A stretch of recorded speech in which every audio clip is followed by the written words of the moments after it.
Haven't streamed in a couple of days. Feels odd to be streaming again.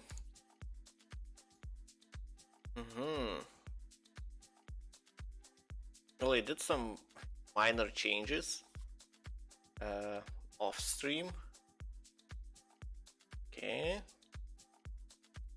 Oh yeah, I should probably check if everything is working. Seems like a good idea. Sounds like a good idea at least. Right. Chat working? A second. The test. It is working. Excellent. Excellent. For some reason I don't really see the feed on Twitch. It's not really that encouraging. Huh. Okay, well, hopefully it starts working. Well, anyways, channel in. Wait, this info. Okay. Right.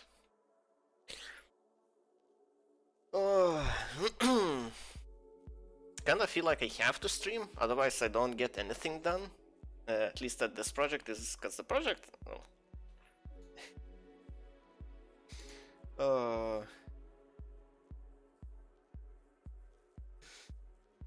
This is okay.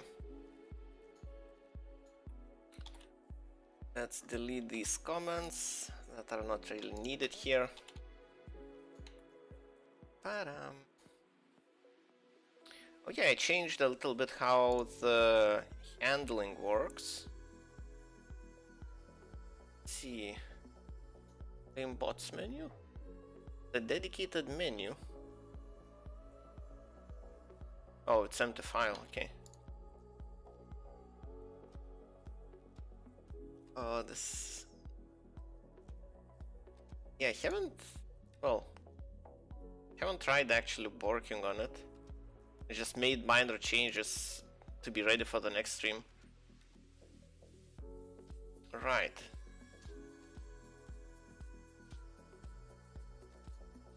I didn't actually test if everything still works.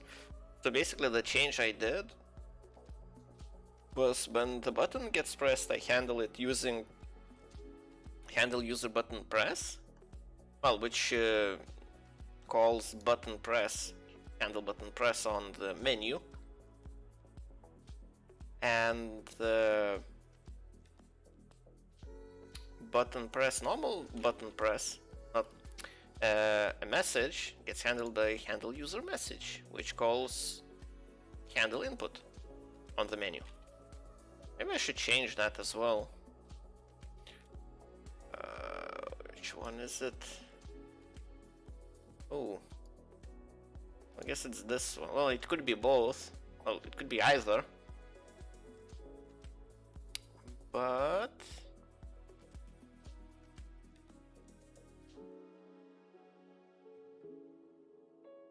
handle input. So yeah, this is the part that's unique.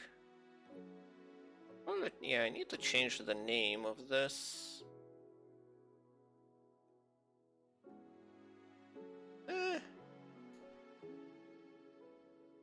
Okay, let's leave it as is for now. Even though it's not the most accurate name, but I think it's good enough. Let's call it good enough, at least for now. Right. Oh yeah, database. It's gonna complain again. Okay, that's connected. At least the tunnel is ready.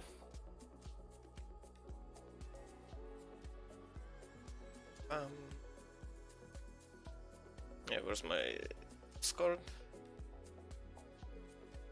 And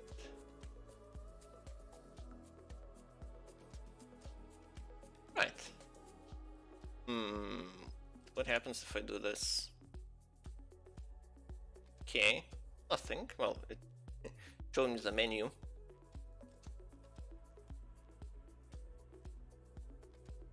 Selected option does not exist. Okay. That's not ideal. So what went wrong?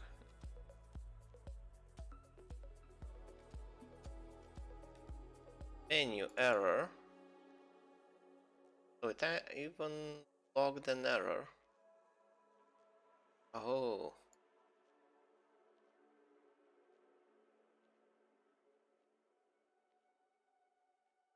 Hmm.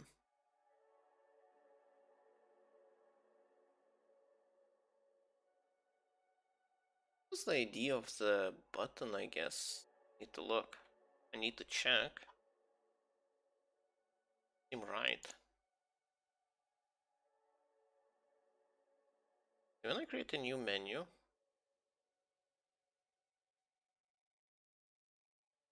and button, none.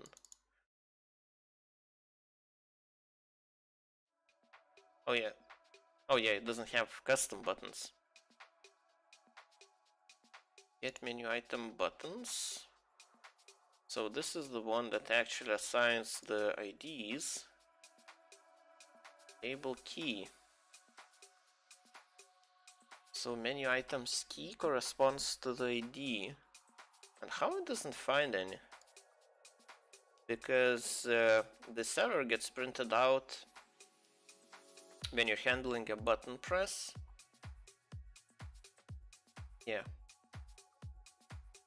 Button pressed ID 3 does not exist, which is quite unlikely given that there is a menu item number 3, which it should correspond to.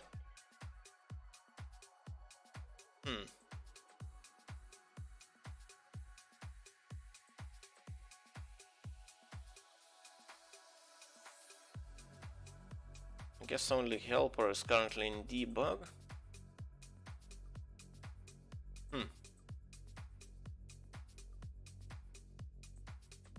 Maybe I should print out the current list of buttons. Huh. What's the name of the method that that gets called when you convert? When you call str. Take a look. Documentation, Python. Right. Don't remember. It should be library reference, built-in functions, str. I think this is the easiest way to find it.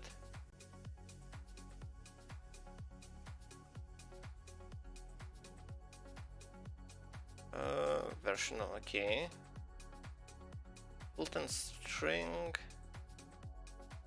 Okay, let's see this. Wait, isn't this the same? No, it doesn't look like. Okay, have a str dunder method.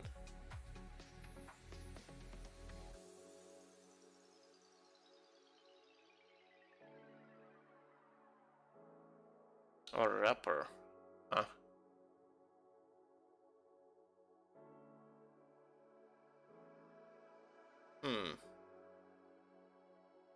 What does wrapper? Well, I guess yeah, it returns the string of an object. Well, string representation of an object. But why do you need separate methods? Returns a string containing a printable representation of an object.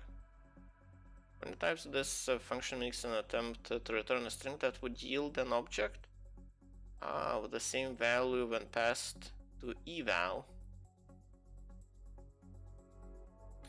Otherwise, the representation is a string enclosed in an angle brackets that contains the name of the type of the object, together with additional information, often including the name and address of an object. Class can control which function returns for this instance by defining a wrapper method. Okay, so wrapper will be used by eval. And eval, the arguments provided globals must be a dictionary. Locals can be any mapping object. Oh, so globals and locals, okay. Expression argument is parsed and evaluated as a Python expression. Technically speaking, a condition list.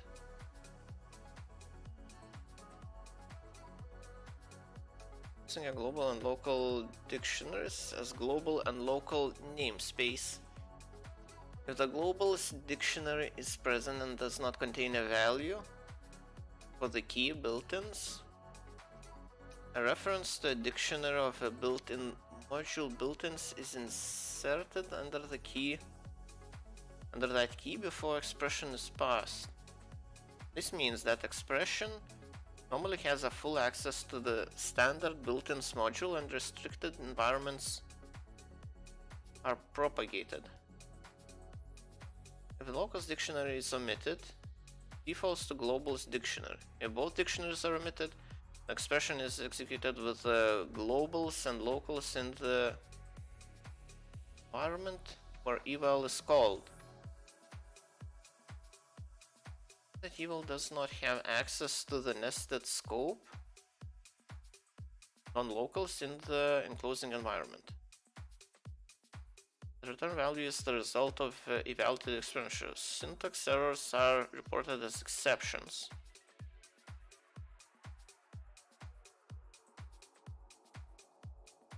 Oh, okay. So it takes the string and basically executes it and returns the result. Functions can also be used to execute arbitrary code objects, such as those created by compile. These pass a code object instead of string. If the code object has been compiled with exec as the mode argument, return value will be none.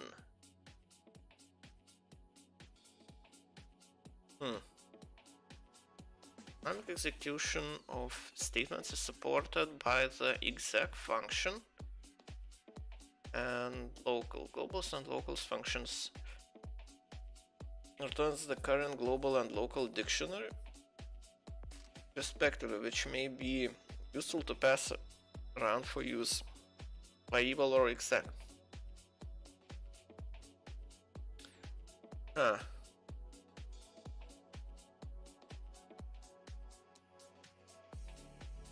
So it's supposed to be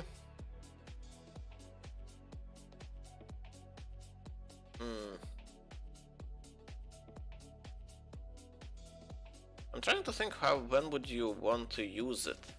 There is a case where I would like to have a wrapper defined in a way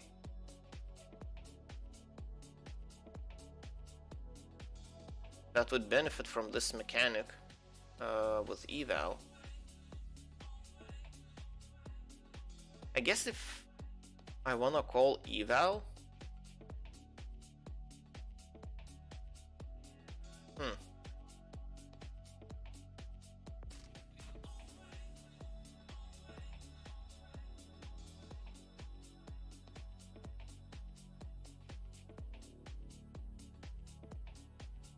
return value is the result of the evaluated expression.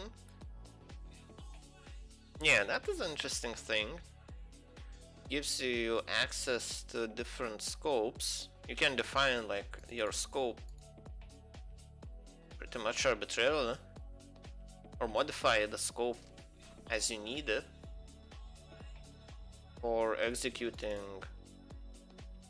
well, your expression. So this wrapper Yeah, this looks like very specialized, so I think string is the one I'm actually looking for. Even though they seem to be doing the same well, they give the same result, but there is a distinct difference.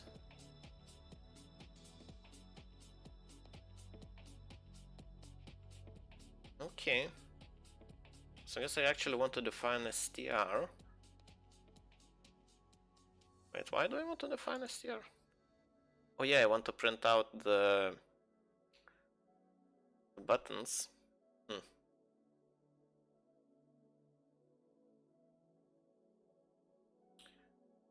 Right. Context menu item. Custom button.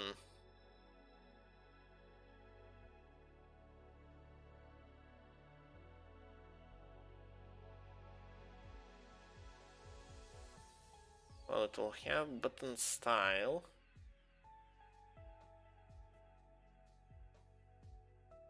Do I care enough to have a... Okay, let's try doing it. First of all, fine str, which returns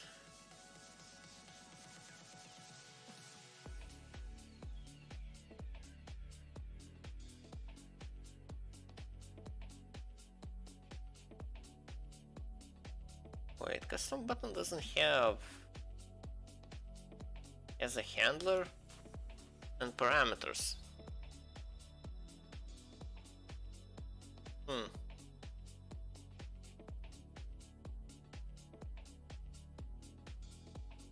So how can it find its ID?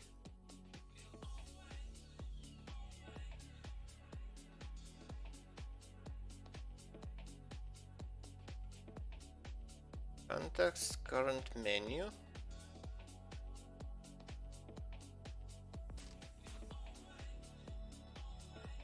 Okay, if it's none, that's fine. Handle button press, and I pass along button ID. Okay. Custom buttons. Oh, custom buttons must be a dictionary in that case. Yeah, no, it is a list.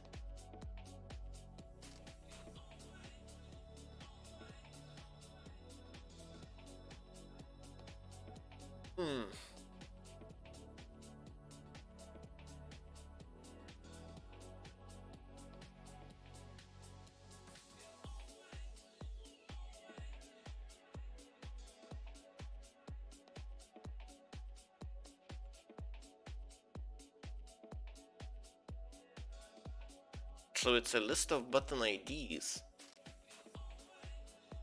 Okay.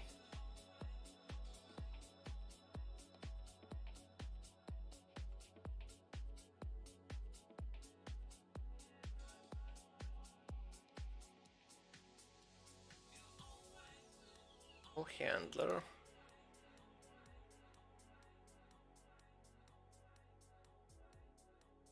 Oh, so okay, so at that time you have the callable object, okay.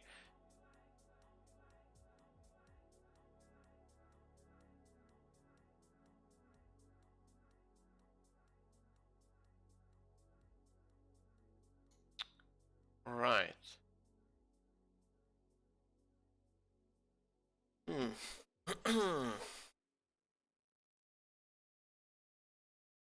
Yeah, I kind of don't see how this would work. Can't even figure out how it's supposed to work.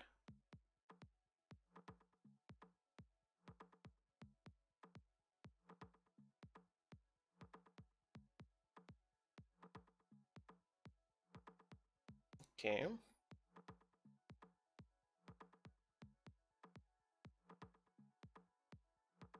Right. So we get context,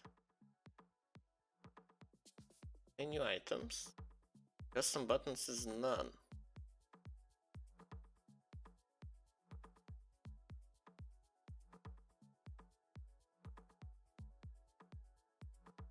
Yeah, I guess it's meant to be.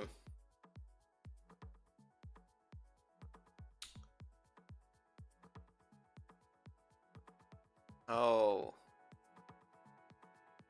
Okay, so it's looking for just custom buttons.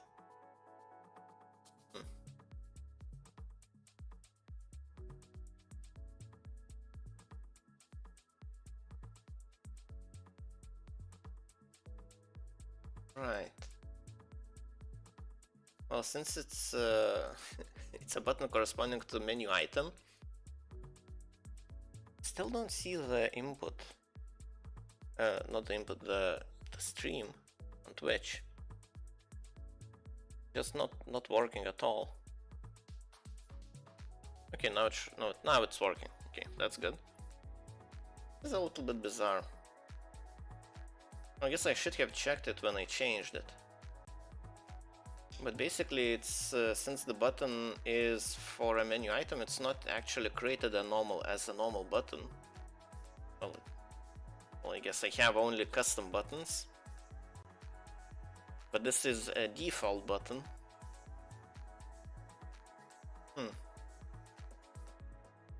So I kind of need to check the same way I do in handle input.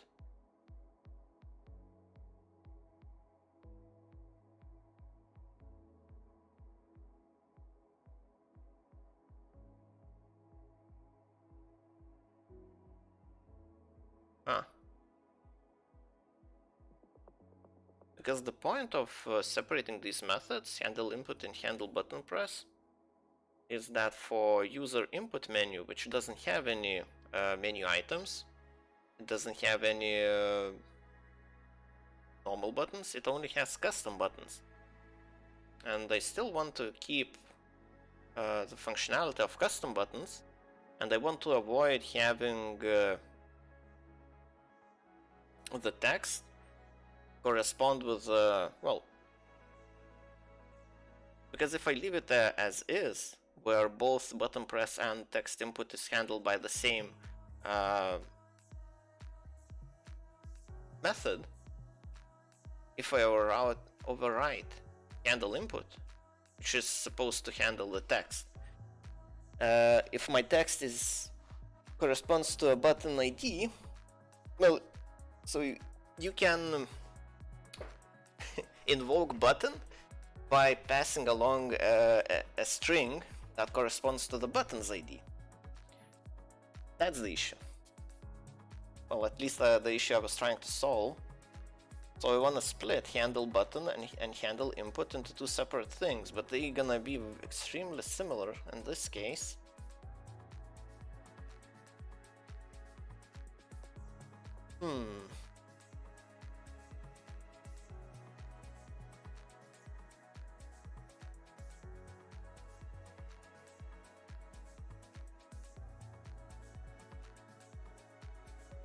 Yeah, I guess I just need to do this check as well, both cases. And it won't interfere with handle input, well, user input menu handling input, because it doesn't have any menu items. So we'll check if menu items is not none, and button ID is one of them. In that case, we just select it as the item and return the result. Okay. So this should solve it. I don't like how similar these methods now are.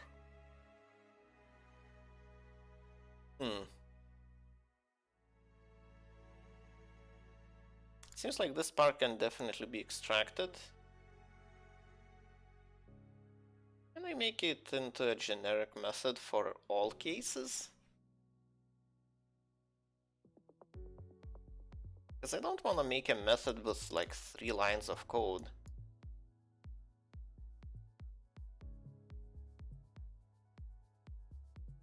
Unless that method can be called like 4 times. I'll basically replace all of this code.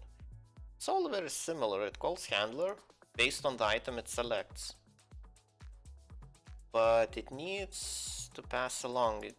The difference is where it checks. So it checks if it's not none, and then it checks if the key is present. Okay, so I guess I can make a general method. Define. Let's make it before this.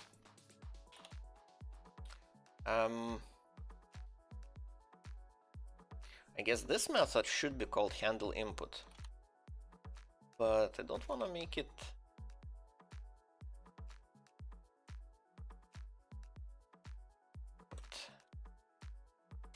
So here it takes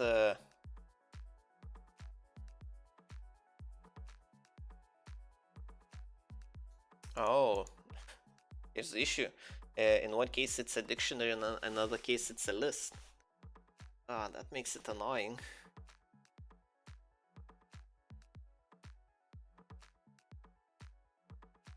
I'm not sure I can actually work with this. My dashboard.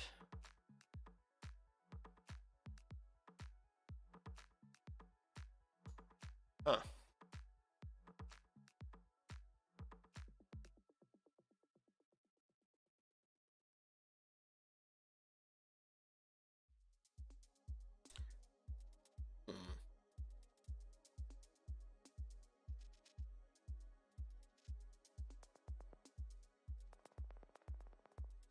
So custom buttons is a list, and menu items is a dictionary. That's right. Custom buttons is a list, menu items is a dictionary.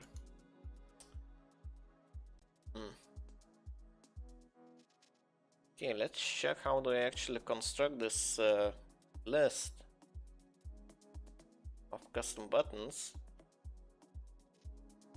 Get buttons. I think this is the one that actually does the job. Am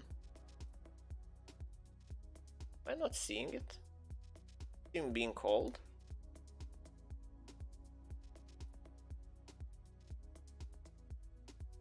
It's being called by the new bot. Oh, so it just returns the buttons for the interaction. Basically for making it then visible on Discord. Okay. Get custom buttons. Right.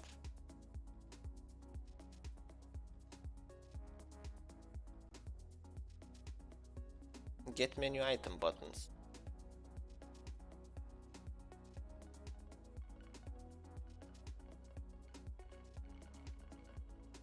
Get custom buttons.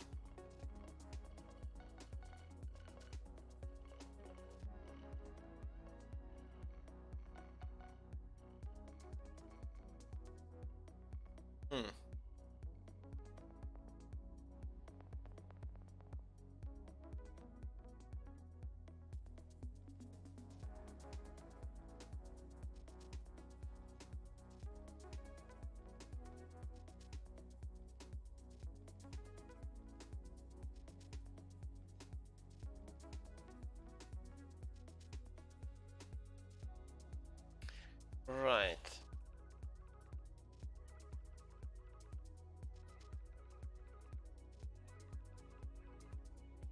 Still see how the some buttons.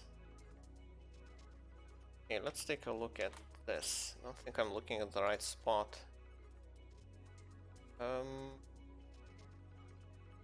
8 matches. Okay.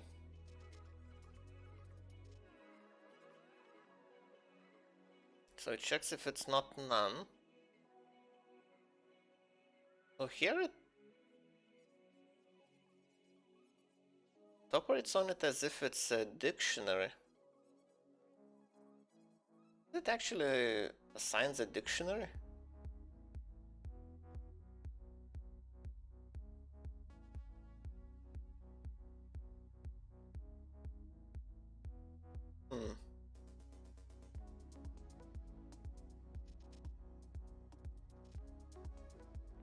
Custom buttons here.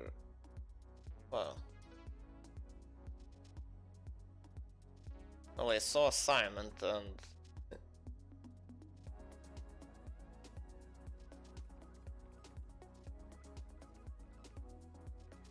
so all of this is just checking.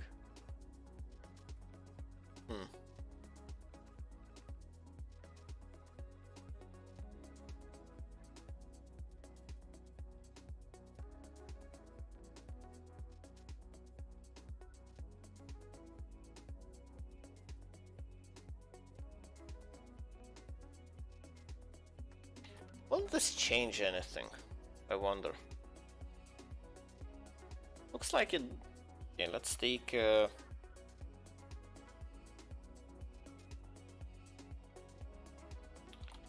item dictionary as dictionary, as well as the key I'm looking for, which is a string. Right.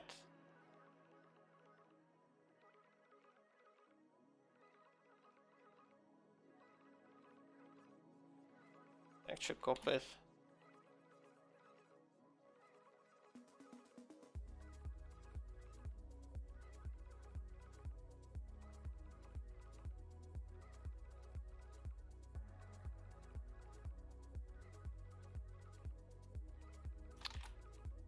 Okay.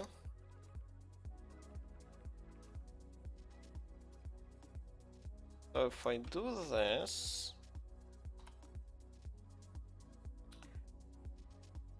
okay, if dictionary is not none, and the key in dictionary keys,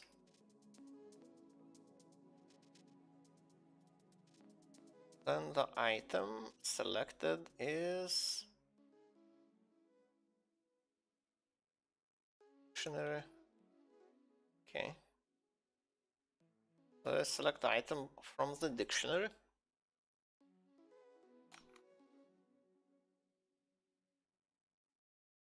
And return the result.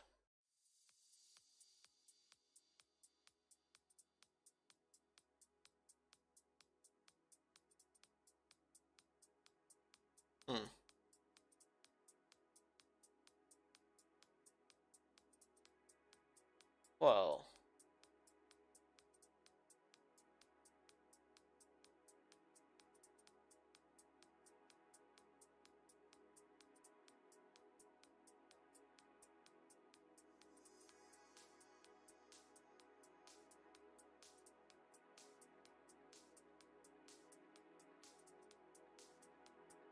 you kinda need the return type when it's well, when it's none, or it's not in the keys.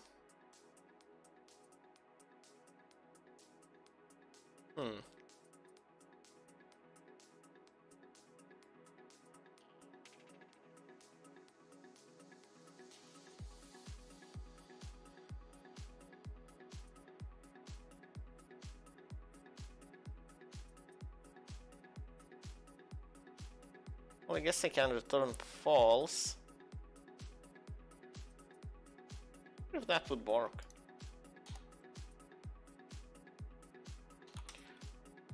Let's see, I guess. So I return false if I don't find anything. Otherwise I return the object I find. So if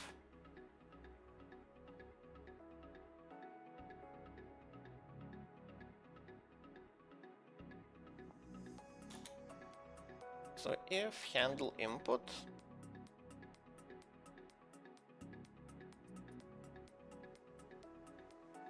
it should be self input.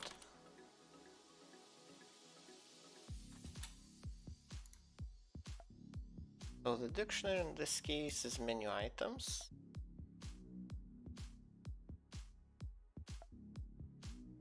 Is the text. Right. So in this case, return this.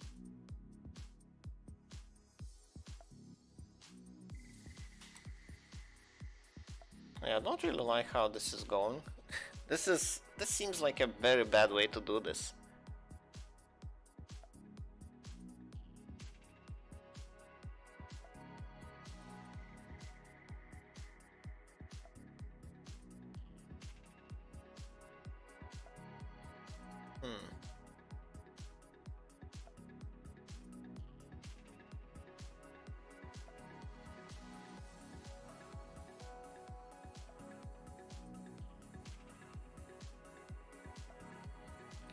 I guess maybe not don't return anything.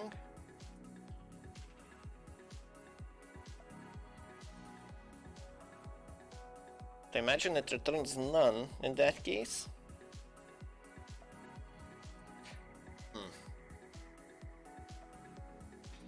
Let's see if this does anything. Result. Let's assign the whatever.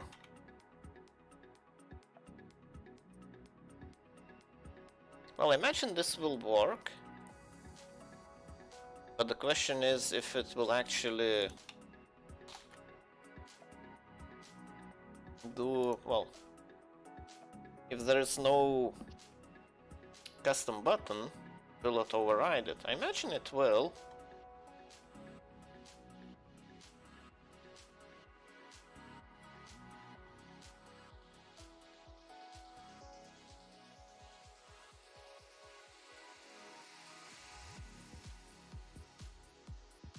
Right, and at the end I check if result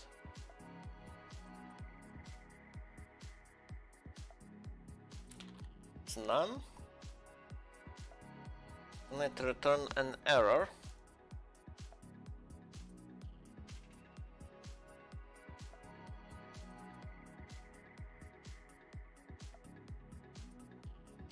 Else I return the result. Yeah, this is a lot of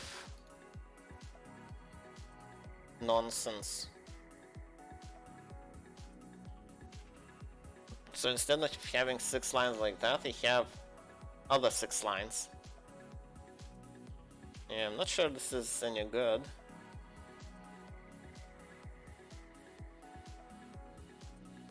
Okay. Well, this is for experimentation purposes only. I'm not gonna keep it this... Well, I doubt it works like this. I would be very surprised if it did. Okay.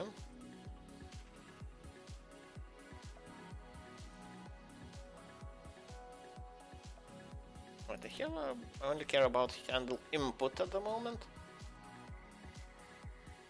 Right.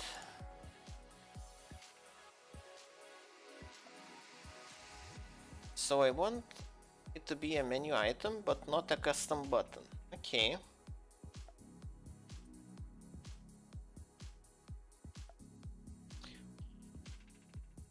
Right, so I take 3, for example. Oh, now I can enter 3. Okay, it hits.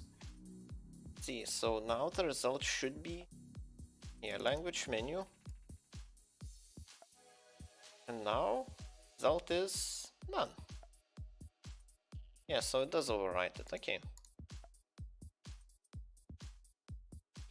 I can't really do it like that, it doesn't simplify anything.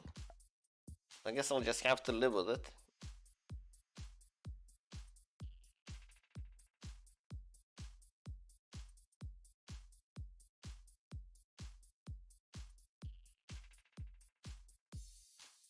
Yeah, all of this is not needed. Right. And I change nothing.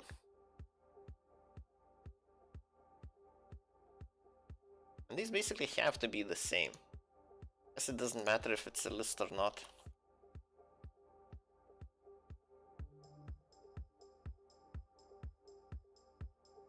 Let's see, where do I declare custom buttons? For example, here. button. It is a dictionary. Custom buttons is assigned. Yeah, it is a dictionary. Why have it declared as a list? I have no idea. Yeah, so I played myself. I declared it as a dictionary in my data class and use it. Well, I declared it as a list and use it as a dictionary. Yeah, I guess without having a static type checker running, you won't actually notice these mistakes. I guess it's not really that big of a mistake.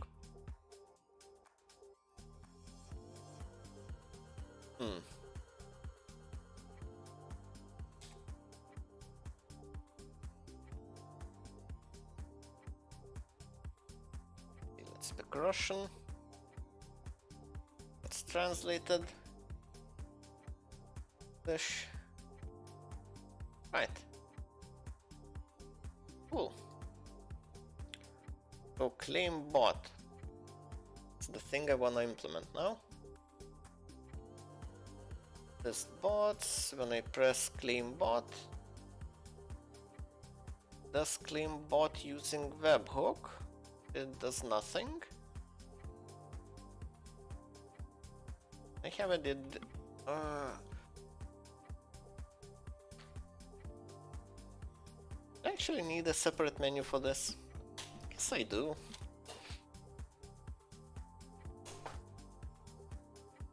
Maybe.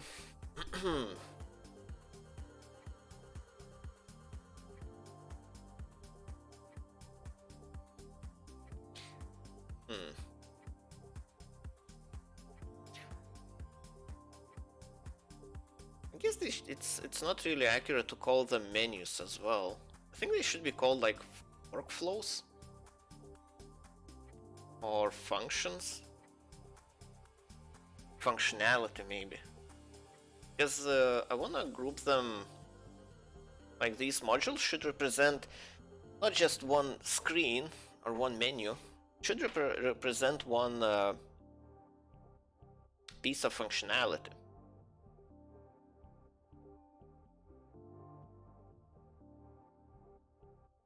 Okay. Well, in any case, when I list bots, let's list bots menu.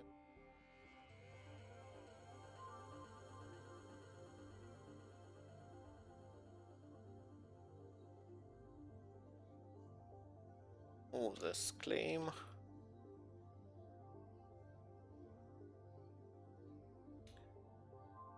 Claim bot.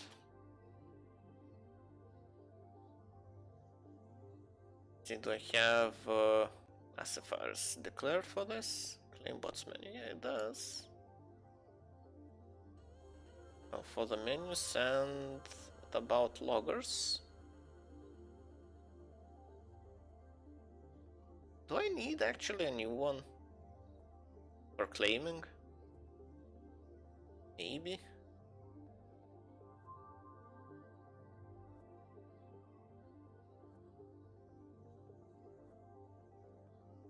Well, for these loggers to actually be any use,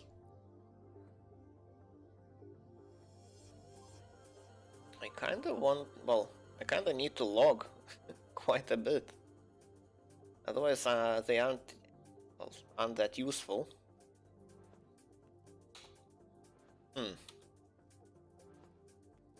Claim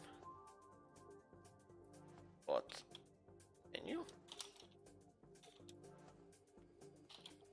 Bot.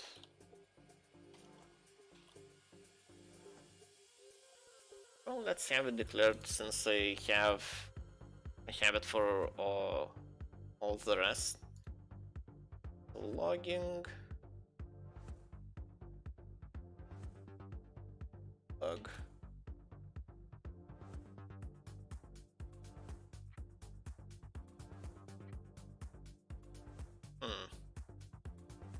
Okay.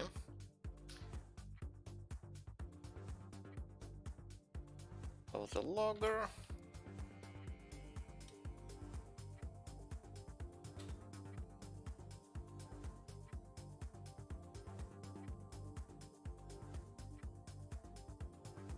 New bot menu. New bot menu value. Logging. Now list bots menu actually calls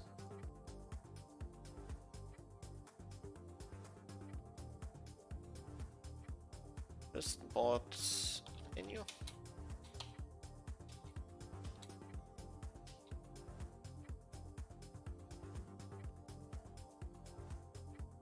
Doesn't it find it?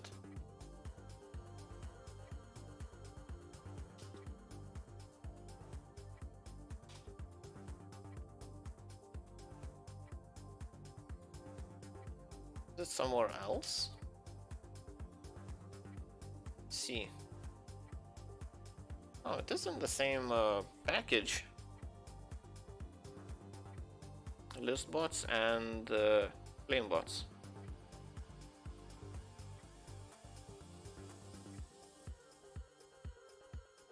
Okay, I guess I need to import it. Just daytime.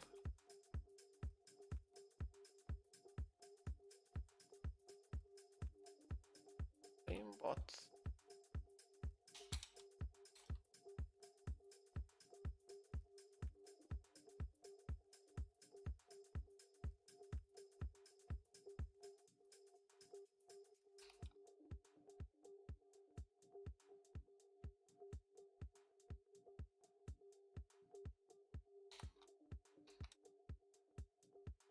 Okay.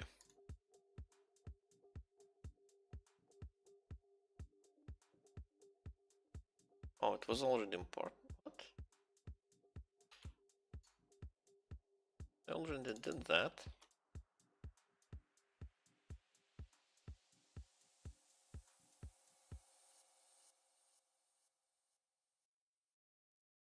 Wait. Oh.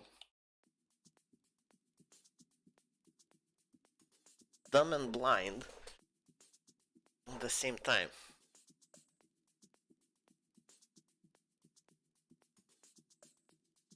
Right. And this will create a new instance. Well, first of all, I guess I need to define a method.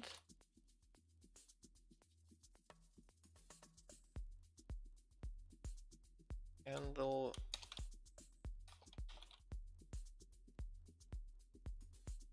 aim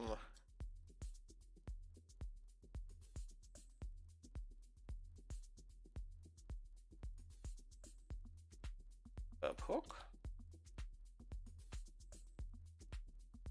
and it takes quite a few parameters. It takes the text and it takes the menu. Well, not quite a few, it takes two. That's it. First of all is the text, and next one is the menu. Okay. The text webhook. So that's what I expect. Then is the menu. Type menu. Right.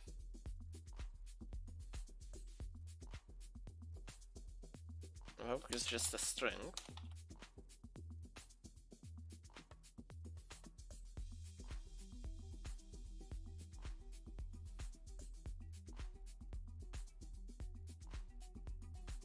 Okay.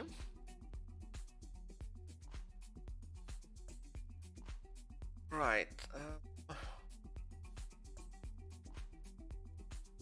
Guess I just returned the menu for now. I will need to add a special error if the webhook is incorrect. So man errors.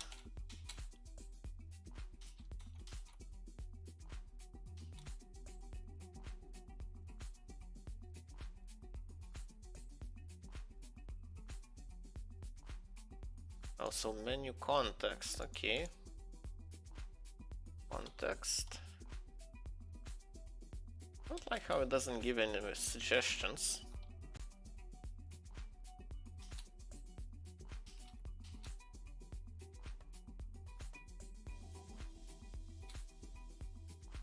No, it definitely knows any matches.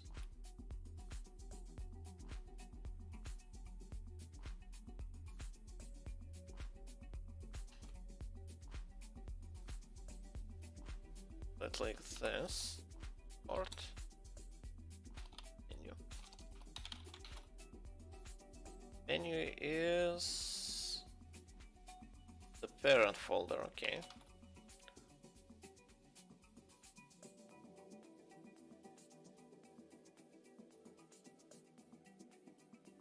Like a double dot.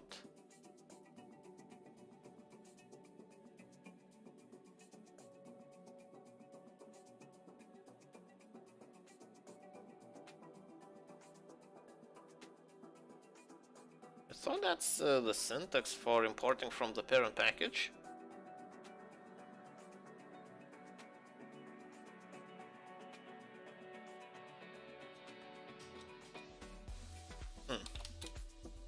Yeah, autocomplete doesn't suggest anything. Oh, that's annoying. So what's the point in declaring all these types? Well, I guess the point would be if I had a type checker running.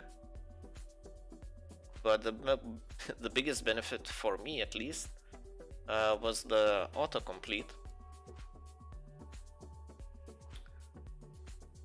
Context. And errors.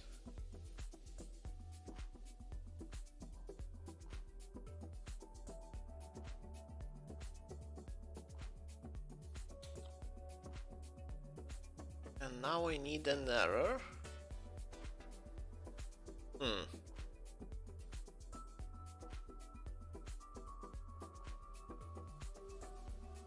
I guess I can have a general error.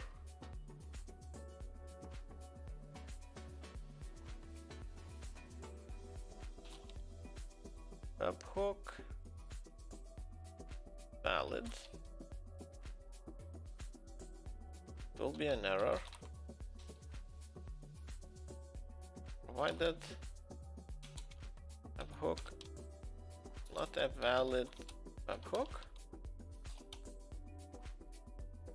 Learn about webhooks. Read this. And then I can provide the link.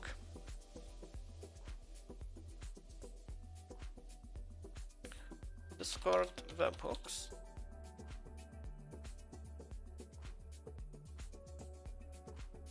Yeah, intro to webhooks.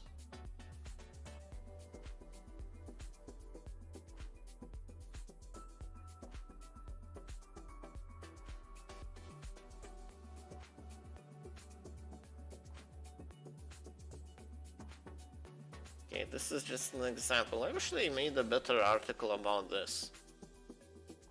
About webhooks.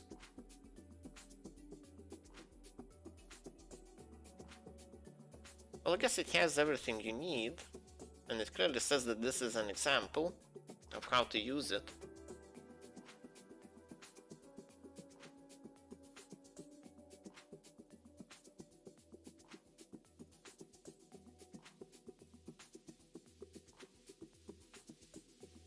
I wonder what if this ending does add anything. Addition to URL or content type.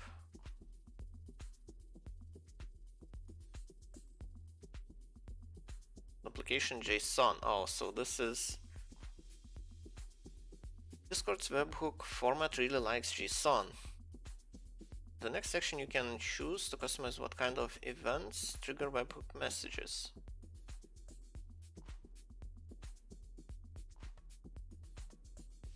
Right.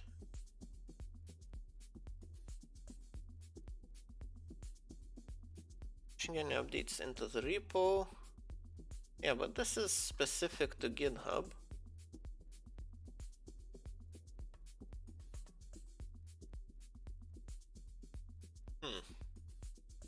Okay, well.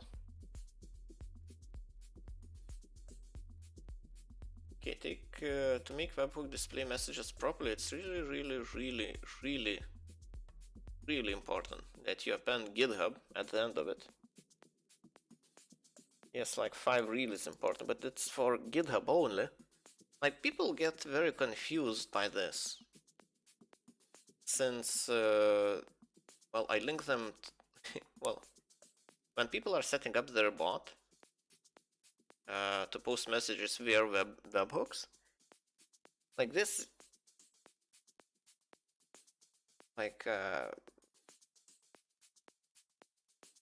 well, it's part of the URL at the end with GitHub. Like, it's not needed at all. Well, I'm sure it's needed for GitHub to work. But why do they need it? I have no idea. Is this maybe they have a special deal with GitHub? And like messages from GitHub get displayed differently? Maybe they have an agreed format?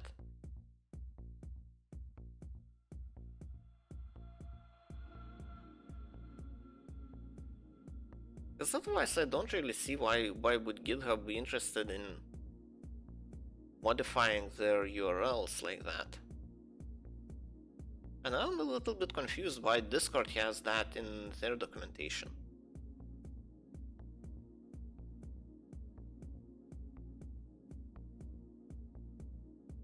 Am I supposed to add my own tag when I'm posting using webhooks?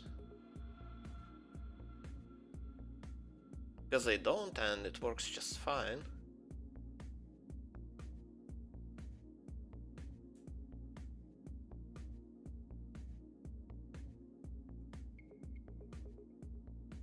Webhook resource, okay.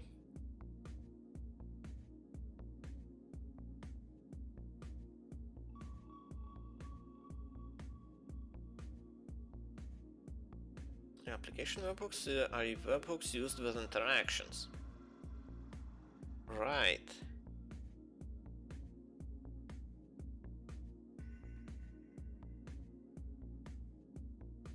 Application webhook.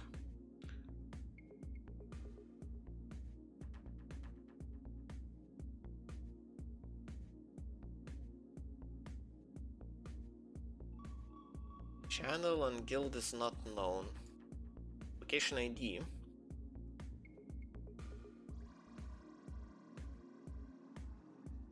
Incoming webhook.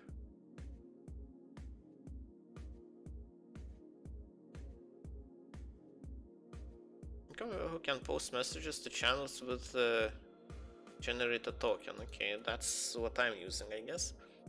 Channel follower webhooks are internal webhooks used with channel following to post new messages into channels. Okay, so it's not supposed to be used by anyone.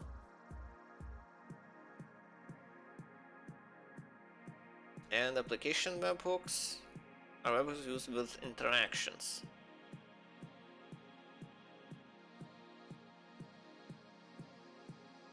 Interesting. I guess they changed how webhooks work. Well, they added additional functionality, it seems.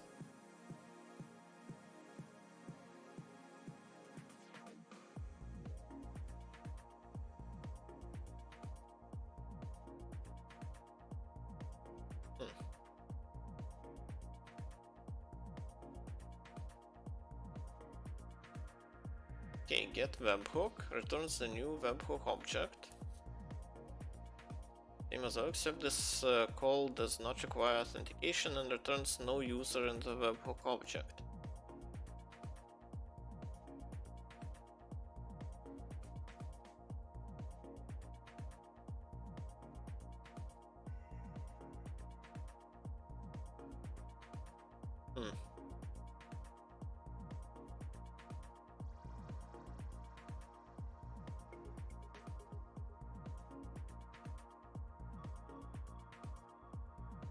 Still don't really understand. Where does that GitHub at the end come into play?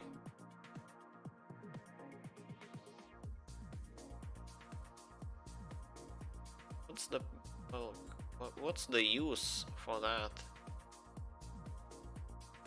Webhook structure.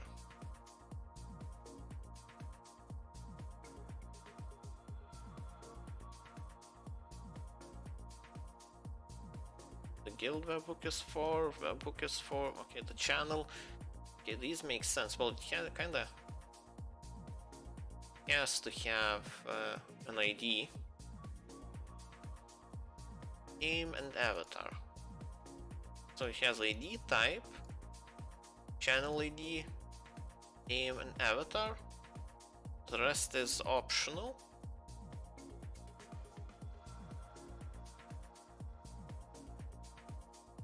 They're really used to executing the webhook.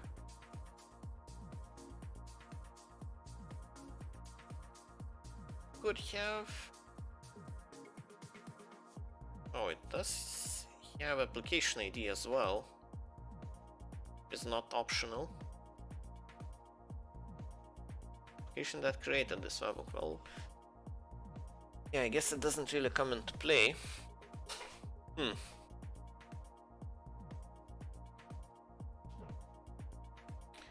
So I guess when you create a subscribe, well, when you subscribe to another channel, to be monitoring one channel from another Discord on your channel, well, on your Discord in a channel, that behind the scenes it actually just creates a webhook that posts everything from another channel to your channel.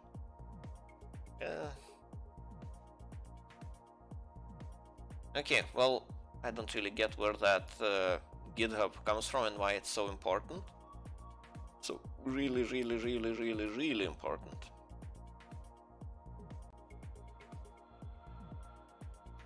I assume it's important for GitHub.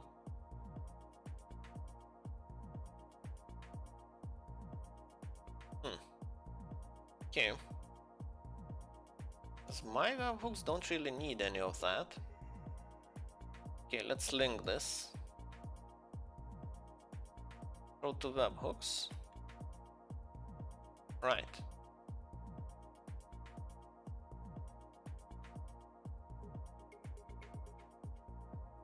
Now I can actually get.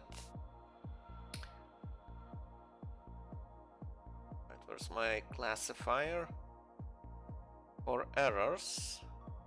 What types? Errors. Valid webhook.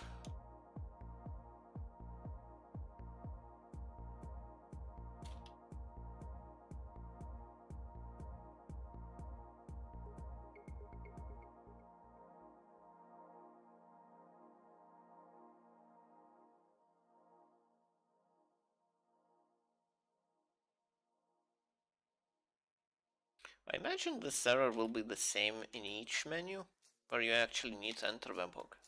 So, should be fine. As errors.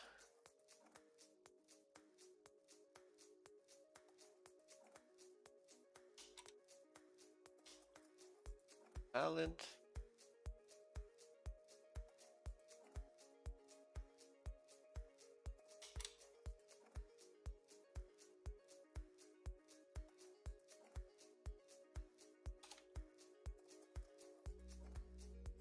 I don't understand why my autocomplete is broken.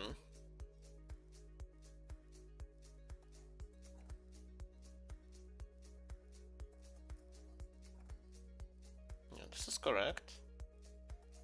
So I modified the menu. This is why. Oh, it doesn't give any autocomplete. Okay. So this is what actually creates the menu itself, and menu will be of user input menu flavor.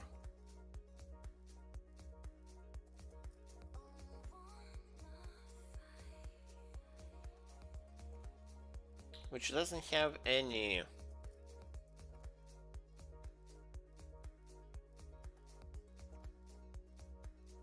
so it only has custom input handler and that's it. Okay.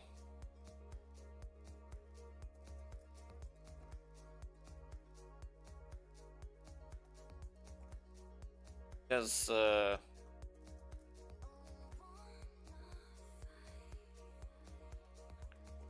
what does menu actually have to define? Its constructor. I don't think it takes menu ID, user, and context. Okay.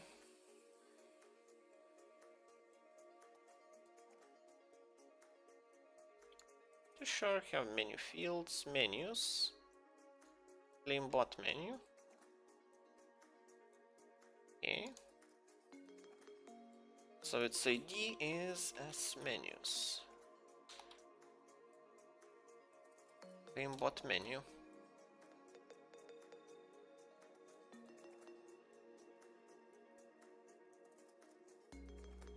Can't skip the song. Let's switch to something else.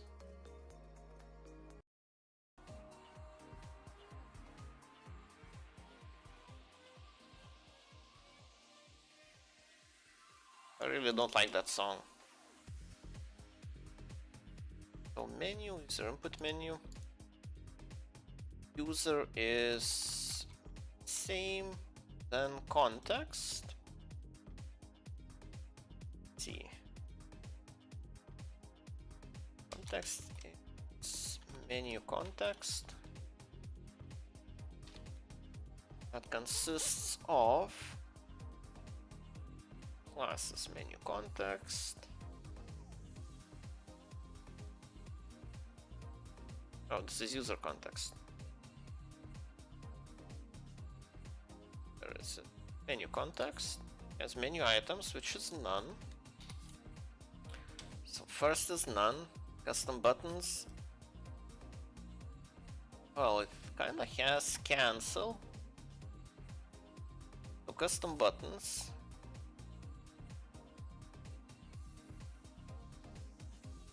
Okay, let's make a dictionary with buttons, cancel, and when you cancel,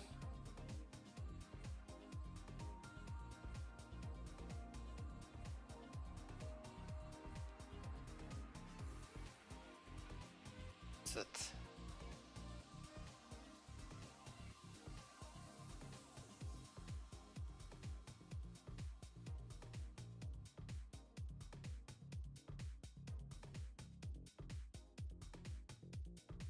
Custom button.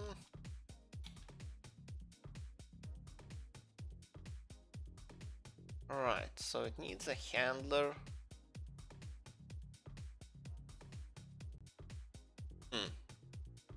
I kind of want to go back to the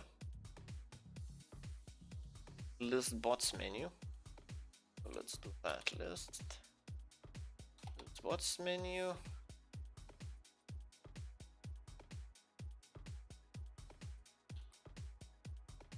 Bots menu user, which doesn't need any like parameters, and the button style will be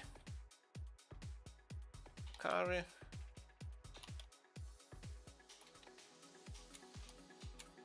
I need to port it. Button style. Right, so I have a cancel button. No items in the list. Okay, what else is needed for menu context? All the rest is optional. But I need to define custom input handler. Because the menu is of user input menu.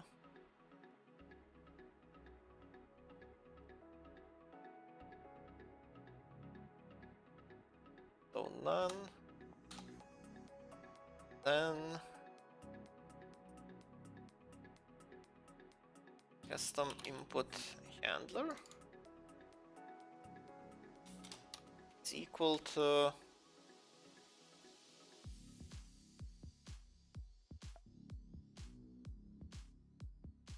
right.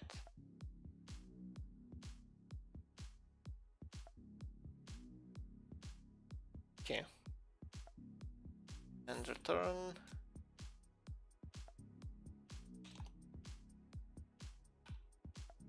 menu.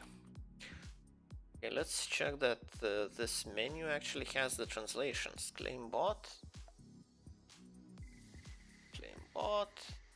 Okay, it does have. Right. Guess it's time to check how it looks, if it works. Circular import in ClaimBot menu.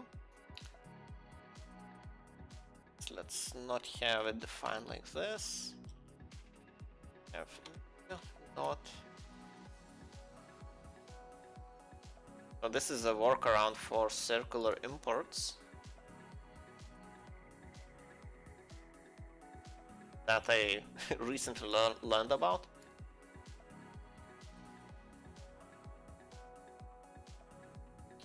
Right, circular import again. Oh, delete the menu ClaimBot menu. Okay.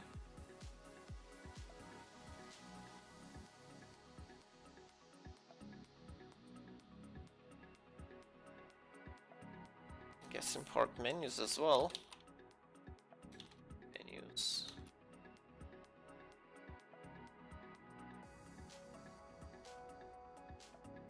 Here we have menus dot and menus dot. Okay. Now it should be fixed.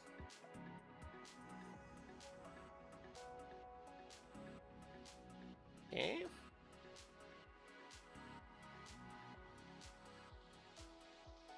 So list bots. Visual menus has no attribute delete bot menu.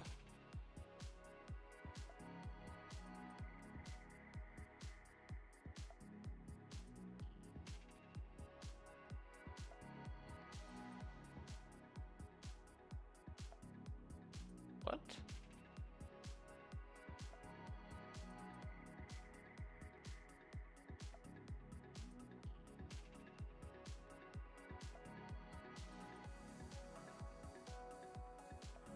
And this doesn't really make sense.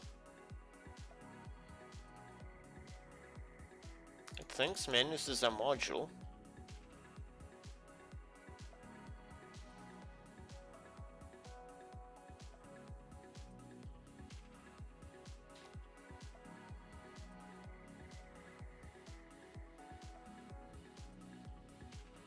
I wonder if this will work. Probably not. Will this run? Let's run.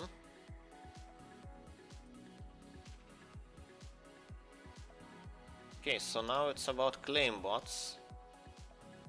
So I guess I need to do it like this. Menus. Claim bot menu.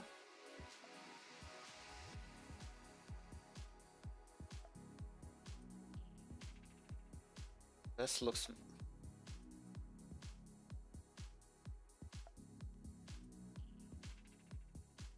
what menu? No attribute menu.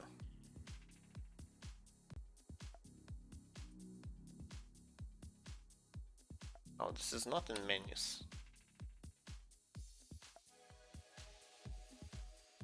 Is it in menus? Oh, it's in the root package.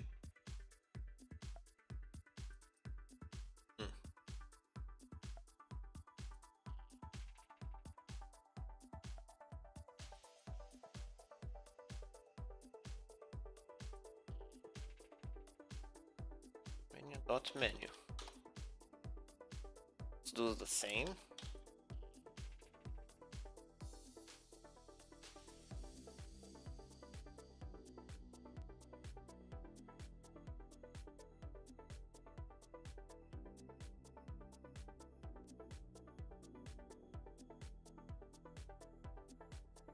No module. Well, it is not a module. Oh yeah.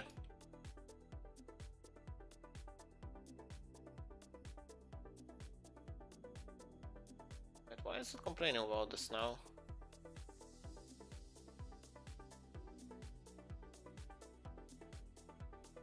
Circular import.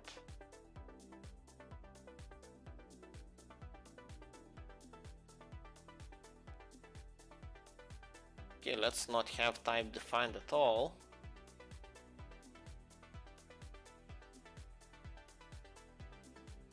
No, this doesn't make sense.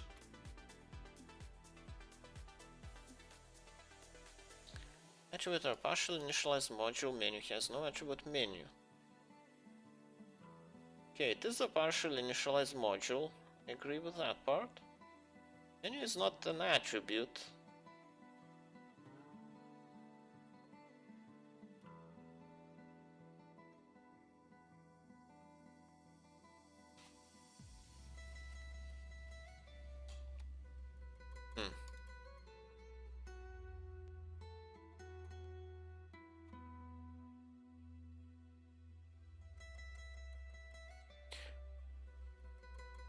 What if I don't define the type at all?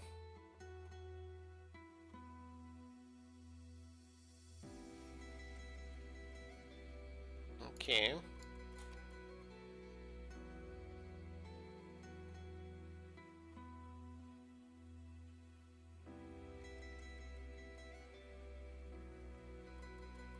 And hashable type custom button.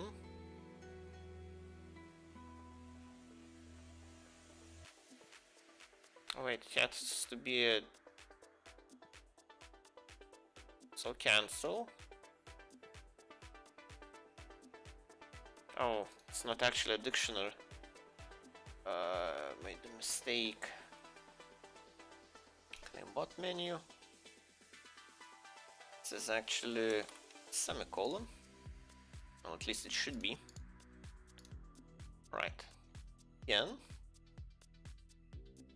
Okay, list bots, claim bot. Local variable menu. Okay, this is... Okay.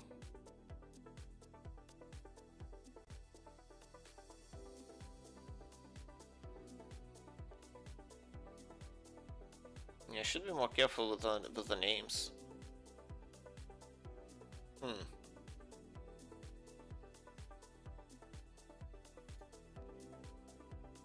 Claim bot. Okay, now it actually... Okay, if I press cancel I should get back to the list, and it doesn't.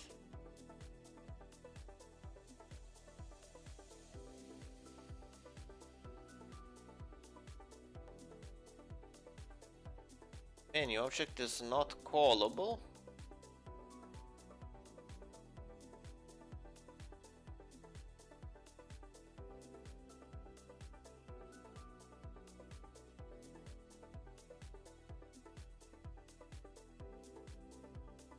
And it's not callable.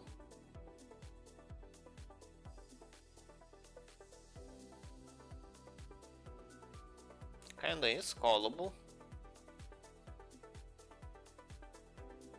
Let's see. Probably defined it wrong.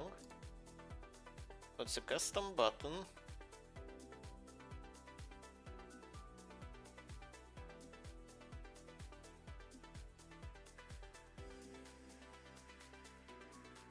It has button style.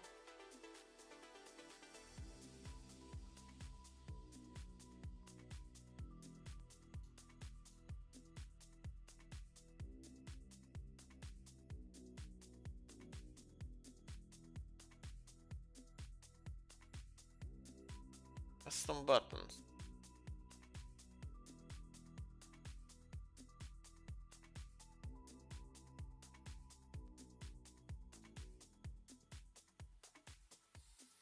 Huh.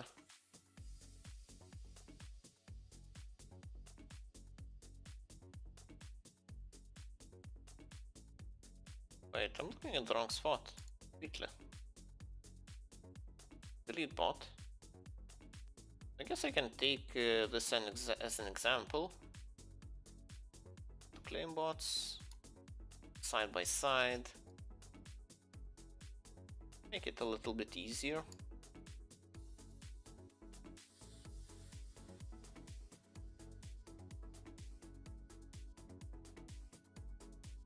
Context.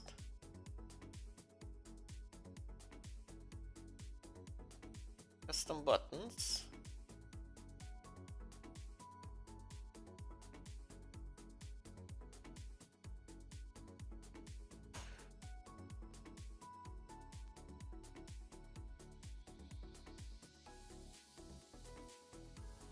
So menu items is none.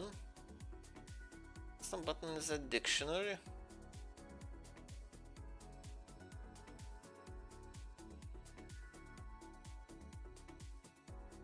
Oh.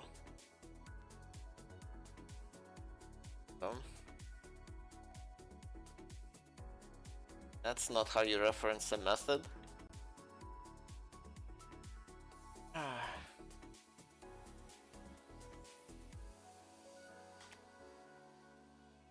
Right, list bots, claim bot, cancel. Okay. Now it should say that, well, it doesn't matter what webhook I provide. It says that webhook. Oh, this is not a link. That's a little bit annoying.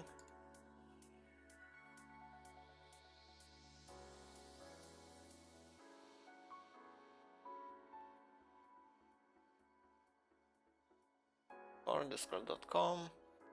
Articles intro to webhooks. Well, I guess the benefit of having it like this.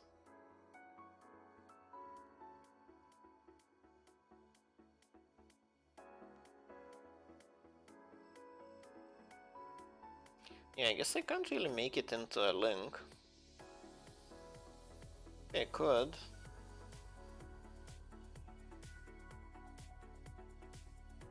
Not really.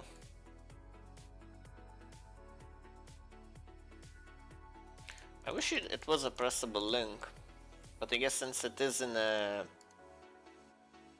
div, which is, well, just a box meant for code.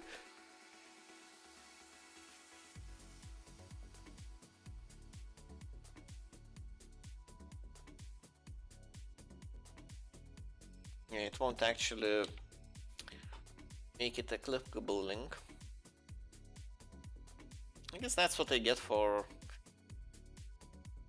using features in unintended ways.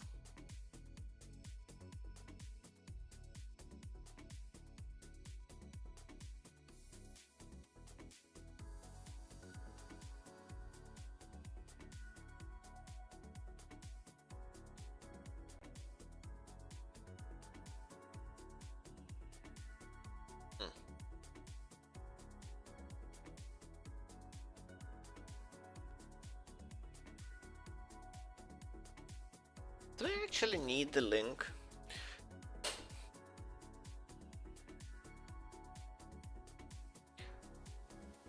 Well, I guess if someone made a mistake, I guess they should know. Well, maybe they don't know what a webhook is if they are not the ones who set up the bot, so they might need this link. I can't really just. I think it's useful to have it here. I guess you always have an option to cancel and go back.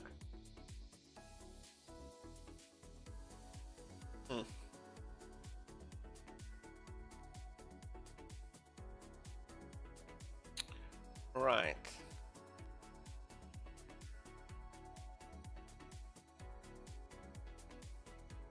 I guess it's time to actually finish this. Finish this properly. Check. Did have a check for validity. Yeah, this is it. So the check is very simple. What menu?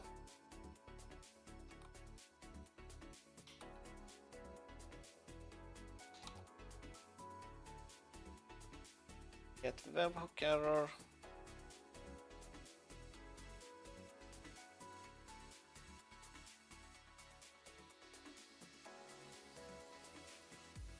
So it checks the length, returns none.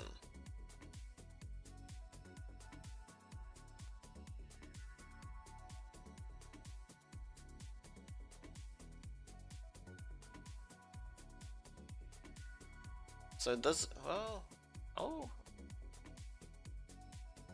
It really makes sense. You pass along a webhook. Oh, here are the return statements that are commented out. Okay, that makes sense.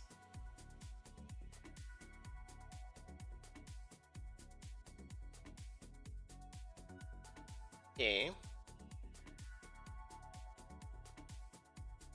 I guess it should return true or false.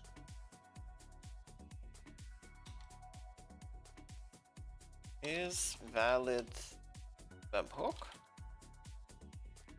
That makes the most sense. It just pass along the webhook itself, and if it's a valid webhook, it returns true. Otherwise, it returns false. Cool enough.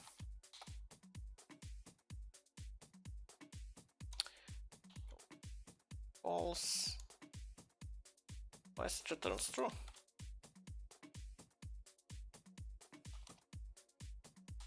Return true. Cool enough. So here, oh, actually, menu be touched. Oh, well, I took out everything I needed. All about claim bots now. So here, if valid webhook, pass along the webhook and do something, and else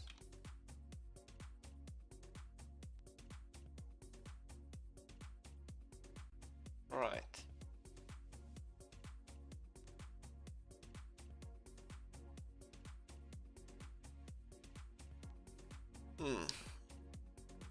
Well, I guess if the webhook is valid, it will return you to the,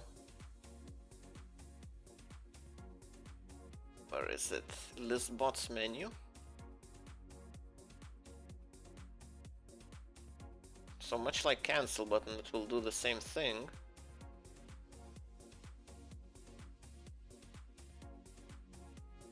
But here I actually call it, so return bots menu user. Well, actually, I don't have a user here. Well, menu has the user. Let's see. I think it assigns menu the user to, so I can just do this. So. All right.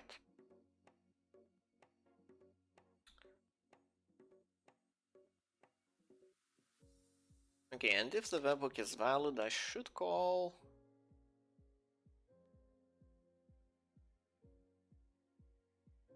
should it be a helper method? Yes, it should. Well, because all the database queries are done here.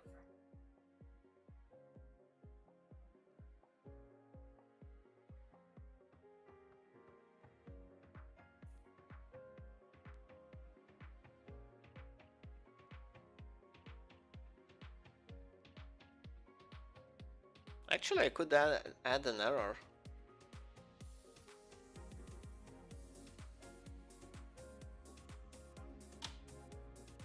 Well, not an error per se, but just an indication.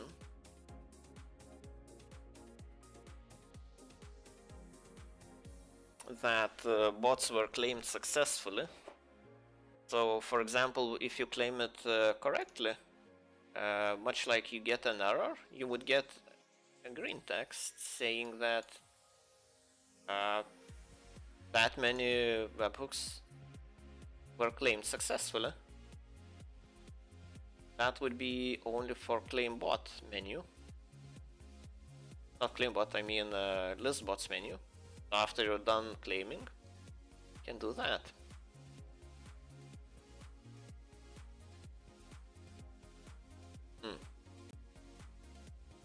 Okay. Feedback is good,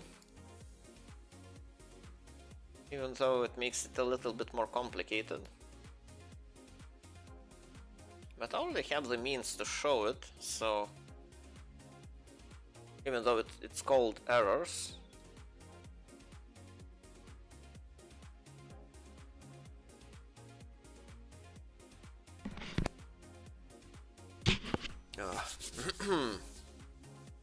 alright.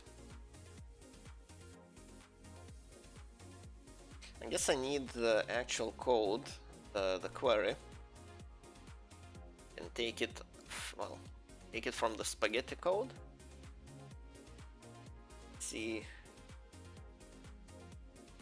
So this is updating configuration. Cool. Let's look at the outline.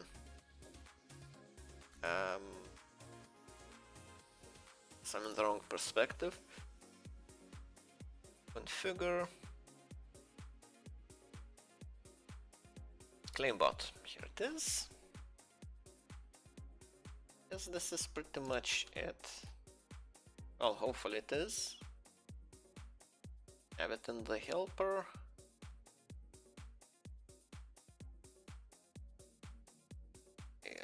I guess I don't have helper open anywhere.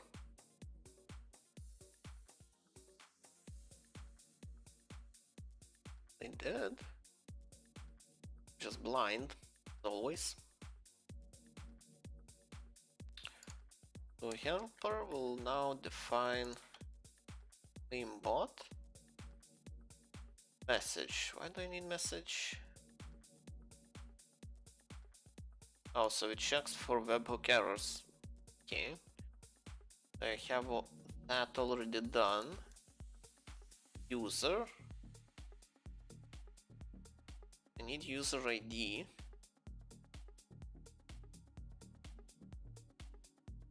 Okay. OID. Oh, so it selects the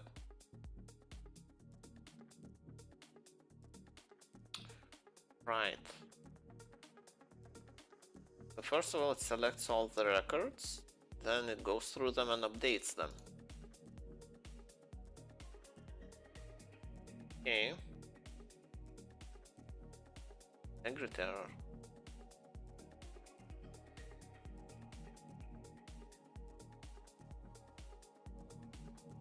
Right. So this check is no longer needed. This won't be called in that case. So all of this moves down. So connecting the database. Configuration, where it's not really used anywhere. So let's have user ID and webhook.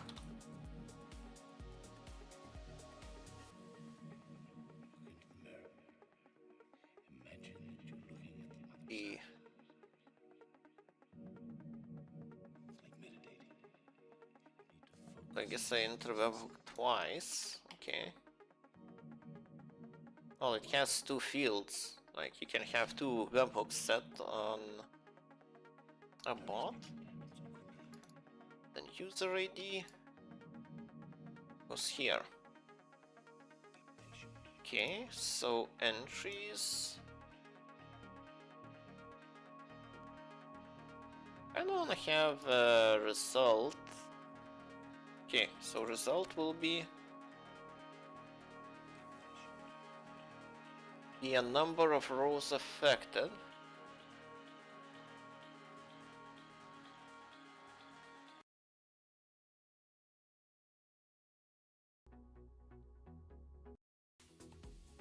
Okay, this is much more like it. Right, result is 0, and then I return the result to know how many rows were affected. This configuration doesn't happen at all. Okay, so now the count of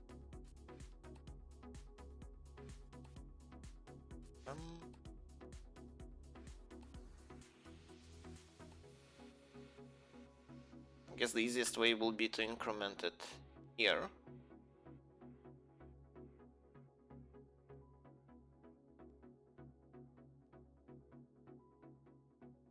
Fetch all.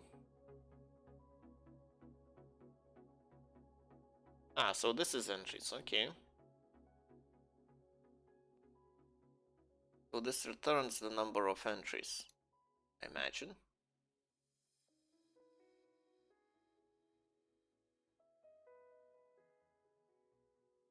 Cursor, I think it comes from the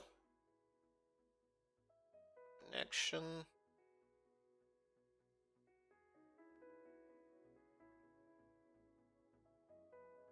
Connection, MySQL. Do I have a documentation open for that? Would like to check it.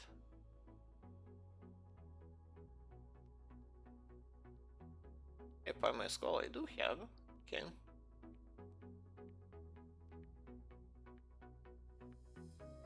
Cursor object, yes. Looking for execute. I remember correctly. Yeah, cursor execute. Execute. Return type integer. Oh, returns number of affected rows. Right.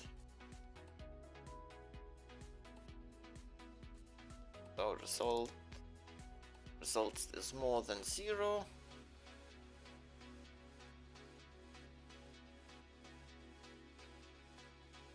Return result. Okay, claim bot. Now all I need is to dig out the user ID in the database. Shouldn't be too hard. I'm pretty sure it uses Discord. Or does it use Discord ID or not? User ID. Yeah, I guess it's not actually a Discord ID, it's used the database ID. Where is my user? Yeah, so ID will be the field I need. Okay. Claim bot. Convenient. So webhook is valid. Then I call helper. Claim bot. The user comes from menu. User.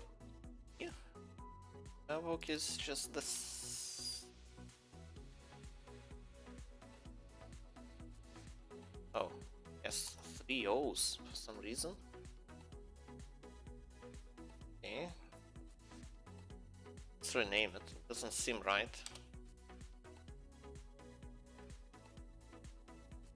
Right, so now it should actually claim the bots.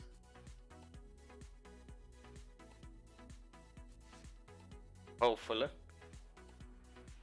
Oh, the thing I want to do is man equal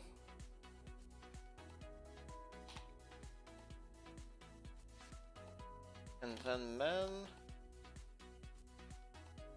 errors.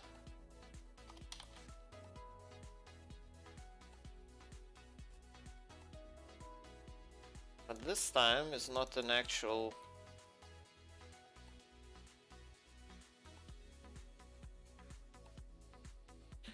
Yes, doesn't have to be an error. I can make a different classifier for just messages. Let's see if this looks good. Let's see.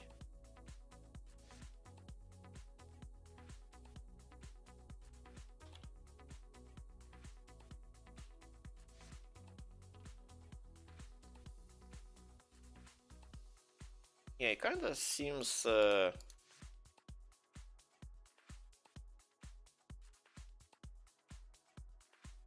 it seems like I should have a different classifier defined for this. Messages. So let's see.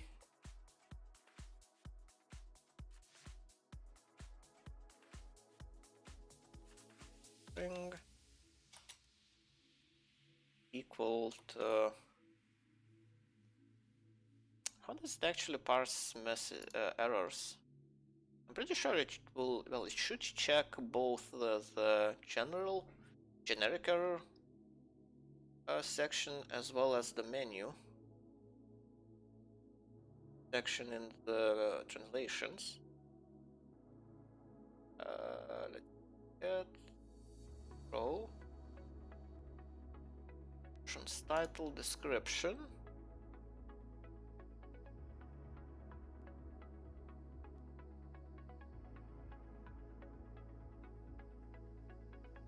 Guess it's not part of the description.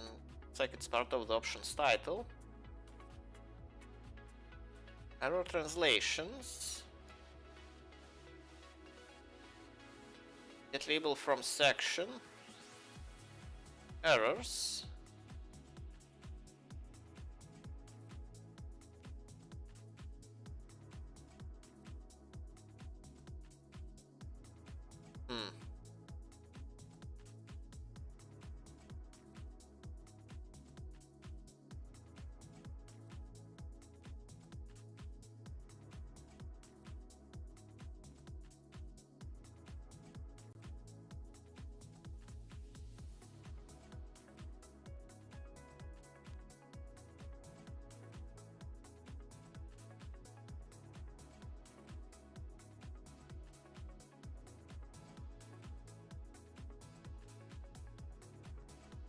I guess, well, if I wanted to work like that, I need to check the actual section, which I don't really know about here.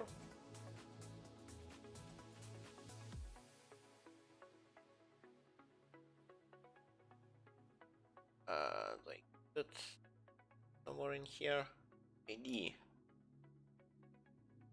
I can just pass along the ID.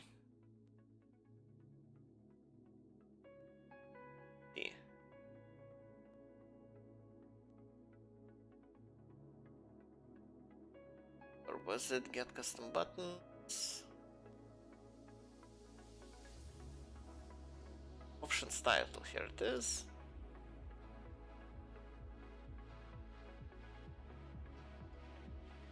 Actually call it anywhere else. Hey! Let's have finally arrived. Welcome back, Risk. Yeah, I've taken a couple of days off. Well, you were the one who's, well, who kept repeating that I shouldn't stream all that much. Didn't knew you would stream today as well. Well, I did. Well, I announced it yesterday, and I kinda wanna keep working on this. I don't want to put it aside completely. And it seems like the progress is very slow if I'm not streaming, so might as well. I mean, you should not strain yourself by streaming 2 times a day. Well, if I'm feeling good, I don't see any problems with it. Oh, I came up with a new project. I came up with a new idea, and I think it will be more interesting than doing a VPN. VPN is fine, but this is just an idea, like a very simple idea. So you just need a website, and that's it. Oh, website and a database. So you don't need to know any complex mechanics like how VPNs work and encryption and so on. I guess you could, but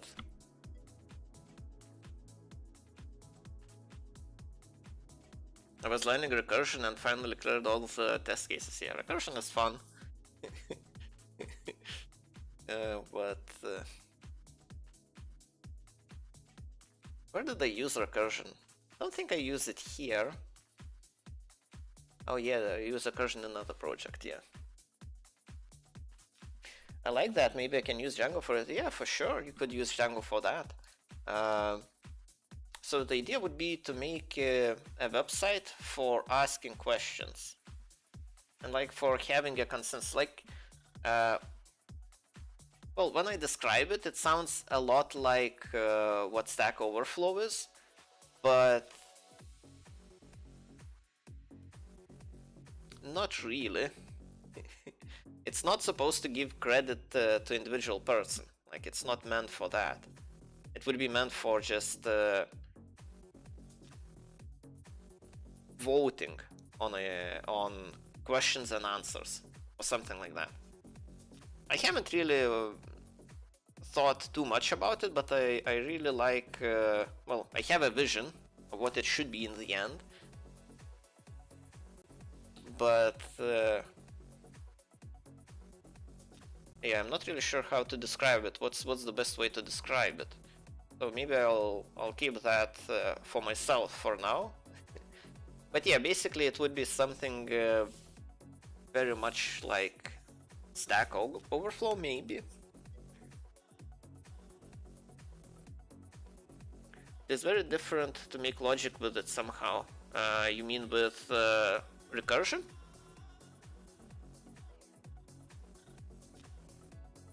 Lagging much in your chat is very big. Oh. Yeah, okay, it sucks. In that case, yeah, it sucks. It's like 2 minutes around. Not sure why that's the case. I have the option for low latency enabled. Check if I actually do. Streaming tools. Oh, I don't even remember where it was. Latency mode, low latency, best for near real-time interaction with viewers. Okay, now it's fixed. Okay, well, yeah, that's good. Right, stream manager, okay. Your message was not sent because you're sending messages too quickly. It was this error, maybe? Yeah, maybe.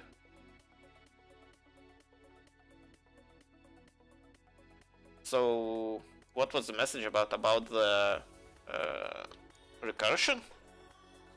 Making logic with the recursion? Well, it has its use cases. It's very useful when you're going through some sort of data structures that incorporate themselves. Like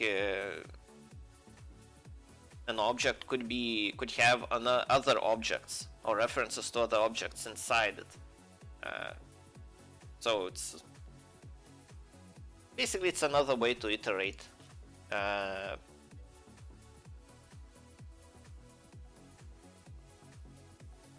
I just typed butts when you said it's about. But okay. I don't even remember how I said it, so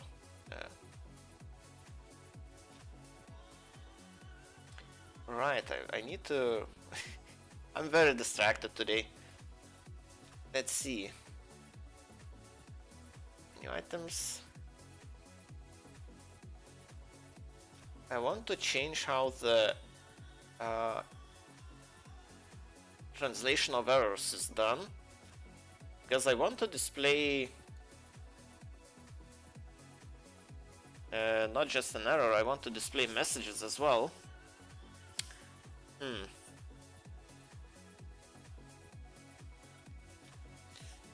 Would there be a case? I guess it doesn't really matter. Just a diction. Well, is it a diction? I think it's just a list. Yeah, it is just a list. Huh. Okay. You know what? I thought maybe I should do a stream about databases.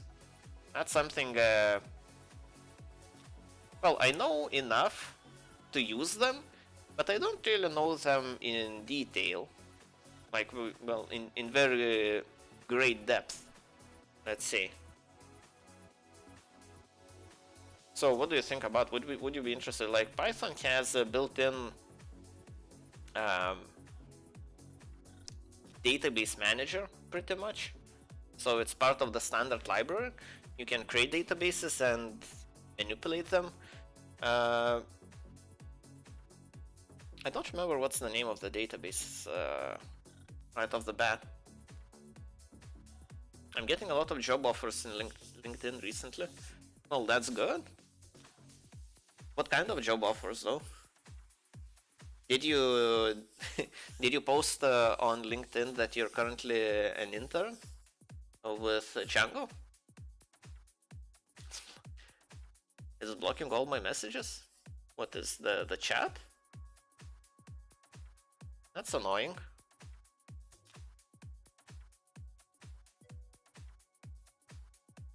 Okay, go in. Okay. The message was not sent because you're sending messages too quickly. I'm not sure what's up with Twitch. Like, it's not like I'm not sure. Maybe they're trying to save poor streamers from a bunch of spam about Django.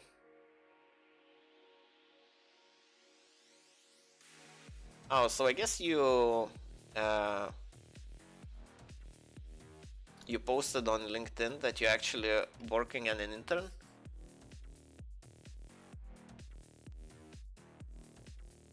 Declined all of them because I'm still learning Django app, so absolutely interested. Yep, I updated my internship status. Yeah, exactly. So whenever people see that you're... So that's what I tell, that the industry is very desperate for developers. So the first fart you made pretty much on LinkedIn, indicating that you're into development, you're a potential developer, that's it. Like, and yeah, you get influx of job offers from, well, so, you know, that's it. At least that's one good side of globalization. So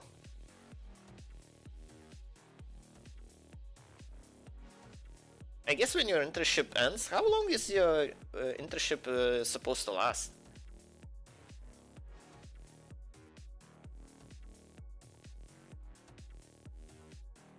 Let's see. Yeah, translation. Error translation. So this is the part where I need section. Pretty much need to do the same.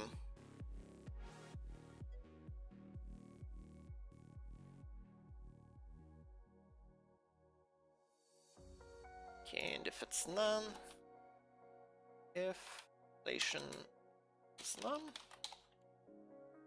do it. I have used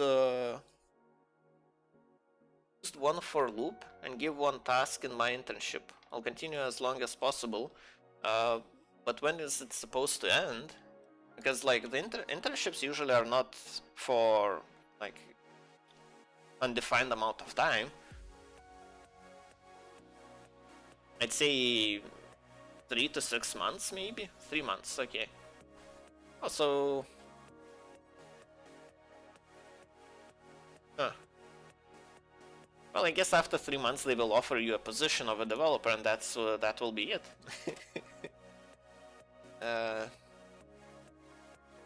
Otherwise, it wouldn't be worth their time just figuring out tasks for you and so on. That's pretty much the only outcome. I don't do much tasks there. Well, no, it's up to you. You could do more if, well, maybe you're not interested in actually working with them after the internship, I'm not sure.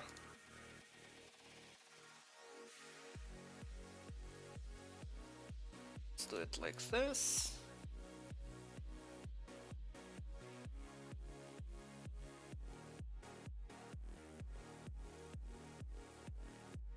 Final translation, I guess this is the strike through, yeah.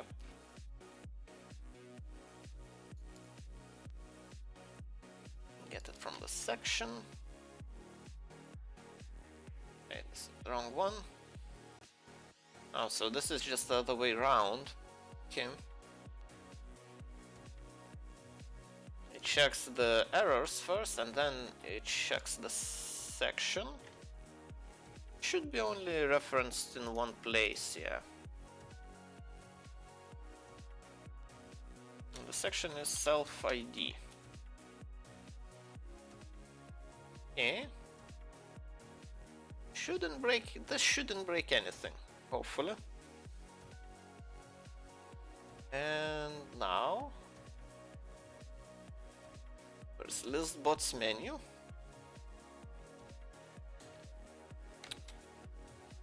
Success. Oh, I need to pass along a parameter. Can I do that? Do I have a thing for that?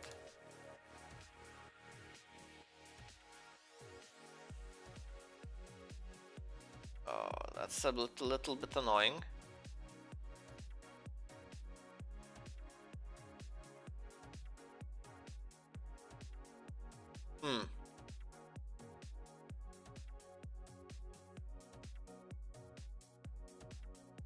So this is gonna be, these two methods gonna be identical except for this part. Okay. That's a little bit annoying. Hey, Fern of Sigma. Hello. I don't actually remember you. But apparently you've been here before. Welcome back, I guess. It's been a couple of days since I streamed.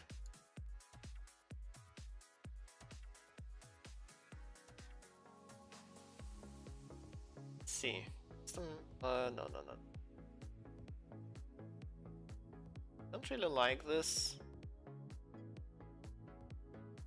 Having basically two methods do the same thing. I showed you some funky things with objects and stuff. Like I've seen a couple of funky things, so I don't remember. Yeah, about are you talking about the meta classes? Because I looked into meta classes. That is one very fancy mechanic. Yeah. Okay, I remember then.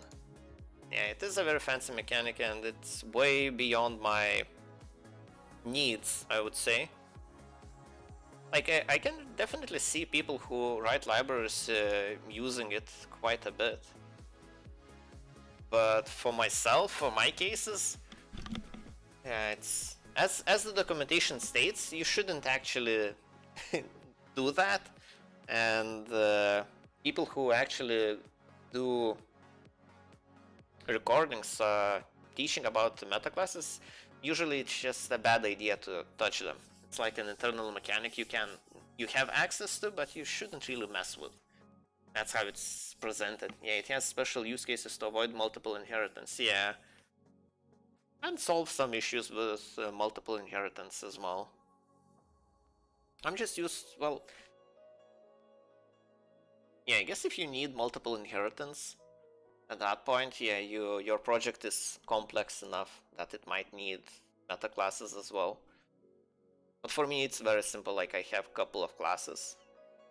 Like, the inheritance is just very simple. So, yeah, menu item or inherits from callable, and custom button inherits from callable, because both of them share some properties, and that's it. Then again, if you're using multiple inheritance, it's your design choice. Yeah, most likely. You know, if you don't plan ahead properly, like for example, I'm not really planning ahead properly, like in this project.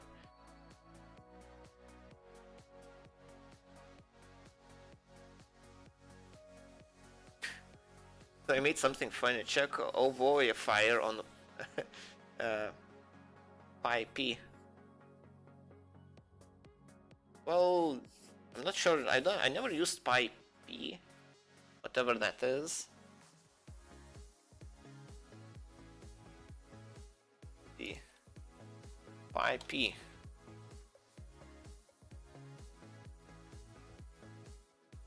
Package index.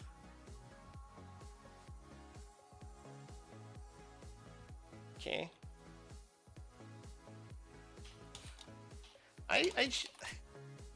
Well, judging by the name, can't distinguish to Uvo using magic, yeah. Avoid fire. Hello world, hello world. Okay. Yeah, that is quite funny. Quite funny.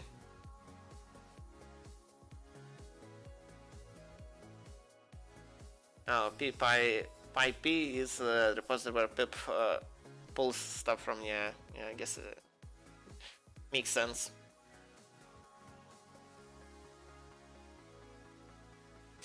Well, I'm not gonna install it, I don't really care all that much for avoidifying text. And yeah, that is definitely a cool project, especially posting it. I imagine the process of posting it to the repository where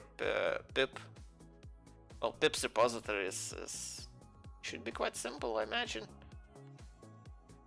I've never actually done it myself, so I have no idea. So January 27th, so it was just released today. So it was some pain because I'm on iPhone. I'm on phone. So you did all of this on your phone? That's what you're saying?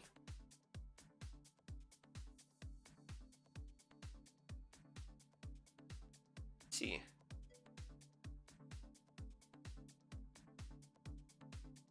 That for the package you need to install a thing called Twine. Let's see. Now Twine has dependency on cryptography. And that's an issue, I imagine. And cryptography needs a Rust compiler. Okay. Huh. Oh, I guess, well, I'm not really sure what cryptography, well, I just can guess by the name what it's used for, but yeah. Oh. Yeah, this is way too far away from what I'm doing, so I'm not gonna go deeper into it. Now, by default, my Android's build target was set to something like ARM Linux unknown, Android Debbie.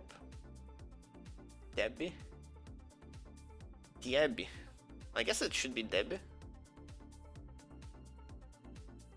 Or is it actual target? I don't know. I had to find the correct target to compile to. I see. Oh. Which is ARM V7 Linux Android Debbie. Interesting. Yeah, I guess since I've then it took 30 minutes or so to compile. What? 30 minutes? Oh, on your phone? Still, 30 minutes is quite a lot.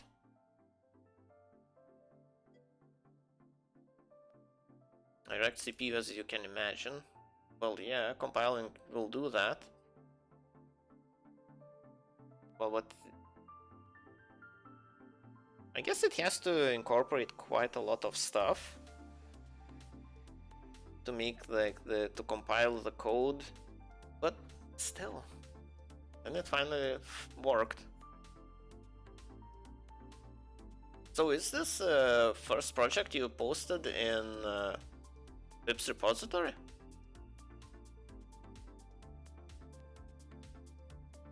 Because it seems like you should be doing something, well, from phone, yes. Okay, so it wasn't your first thing. Not not your first project you posted there. That's cool. I'm not really well, yeah, I'm not really into library development myself. I never found it all that well. To make it worth posting as a library in the repository, I think the quality of the code should be a lot higher than the quality of my code. So I have only used the test IP before, which is the test mirror that doesn't pollute the main index. All right. That makes sense. I only post like CLI programs, not really dedicated libraries. Yeah, well, it makes sense, but it's not really meant for that as far as I can tell. Well, I guess you can. Is there a difference between posting a CLI program, or, well, I guess any type of program, and the library? Do you actually have a choice? Yeah, I guess, yeah, that's my point. Or you can, so basically when you're going through the process, do you actually declare it as a program that is meant to be run, not used in other projects? Because I have classifier tags specific to CLI. Okay, okay. So you need to declare it somehow. Look at the left side. Left side of what? Oh, you mean in the, okay. Statistics, meta, classifier. Oh yeah, these are classifiers, okay. Alpha, console, yeah, environment, okay. Intended audience and user, okay.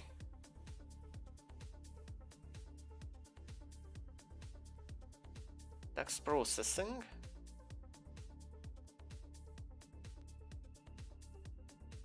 But does it have a link to the source code though?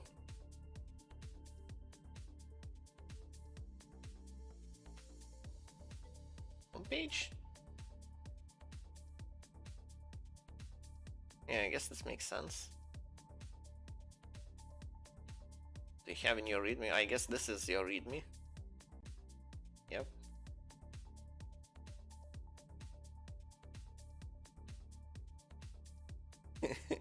I want to see how it's done. Oh.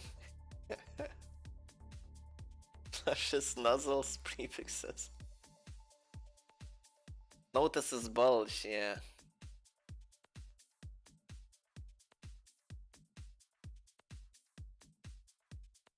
Yeah, so basically map a text. Fix is true. Verify.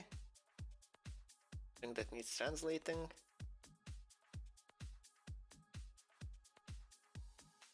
Prefix. Oh, so you can ask for a prefix? You're gonna get a random one? Yeah, random prefix. Yep.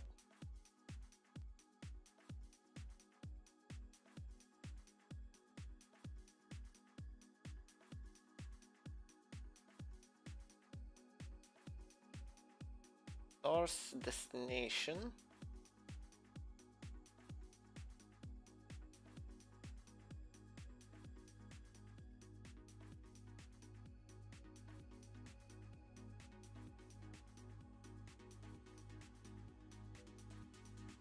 Oh, in mappings. Okay, so this is what gets actually translated. Okay.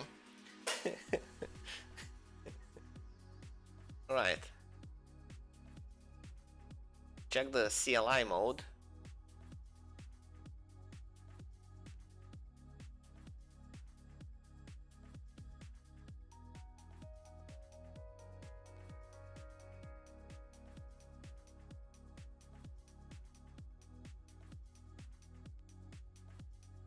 The file.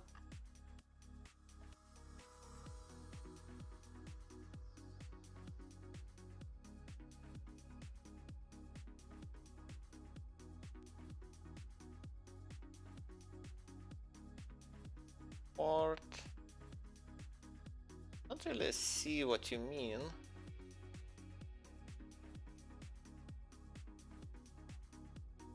Mandatory. Add mutually exclusive arc parser. What is arc parser? Oh.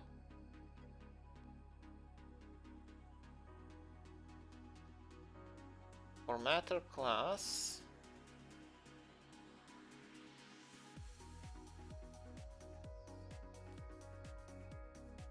Yeah, what is this? Arc parse. I separated logic and the interface into two files. So this is some sort of built-in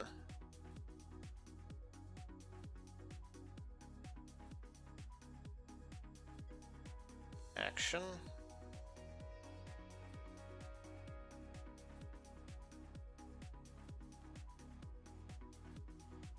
Yeah, this is interesting. Well, this is something I don't really understand. Epilogue description.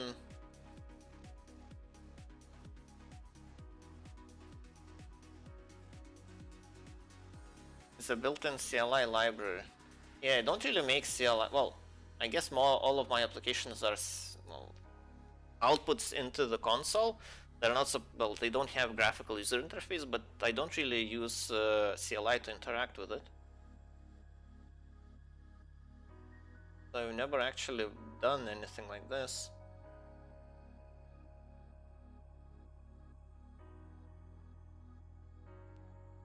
Hi. Oh, this is cool. So you can define tags like this. Add argument. So this is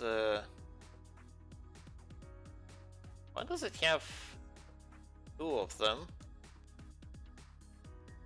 I guess I should read the documentation of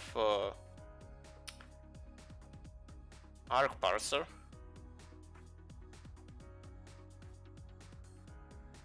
Or arc parse in this case.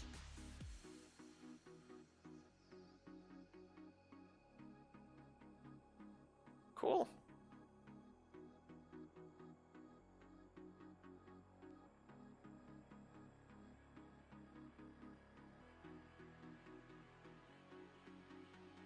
Action or true.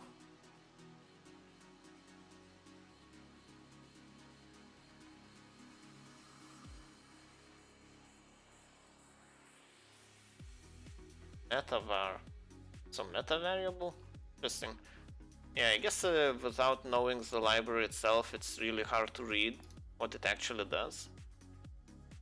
It seems a cool project. Do you have anything here? Oh, you do.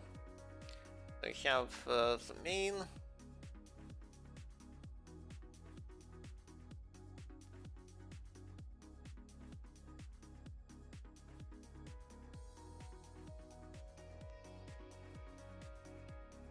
Okay. Arcs of type. Oh yes, I guess that's how you actually interact with the library through its namespace or something like that.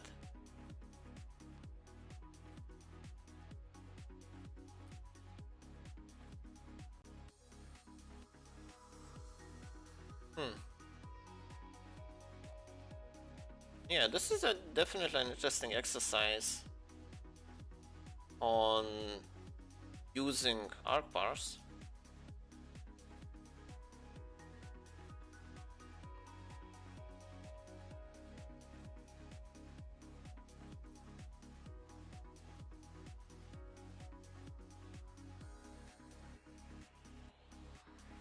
Huh. For static type checking with another tool called MyPy. Yeah. I never actually used it. The main reason I declare types is so my IDE would give me autocomplete suggestions. So when I have an item, I can know what kind of fields it has. An ID is not even one of them. How does this even work? What's an item? Menu item. How come menu an item doesn't have an ID? The menu item, it does have an ID. It's not even giving me the right suggestion. Fields, handler parameters. What?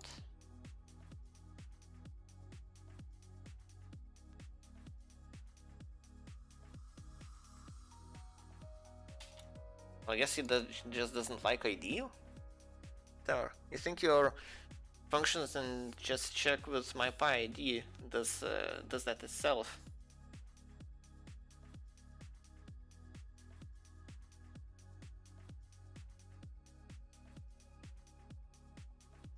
Yeah, I know that Eclipse has integration with MyPy, and it is definitely installed.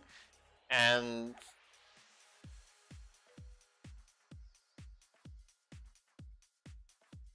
I can't use a full ID on a phone, right? I use NeoVim. Okay. Well, I'm not sure about NeoVim, but I just use V if I need. Well, if I need to edit a file, well, using console. I imagine like most of V variants are very similar. And yeah, writing code with that sounds painful. I guess you were very bored and you had their phone with you.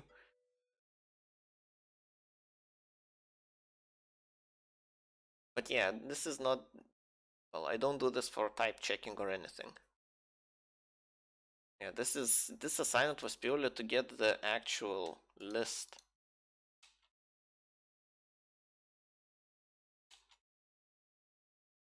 Just still doesn't work. Very annoying. Yeah, I was sick at home. Okay, that makes sense. Well, sick at home, you still would, I imagine you would have an access to a laptop or something. Definitely was an interesting project. Especially if you did it with V with no... Well, I guess when you try to run it, you get an error.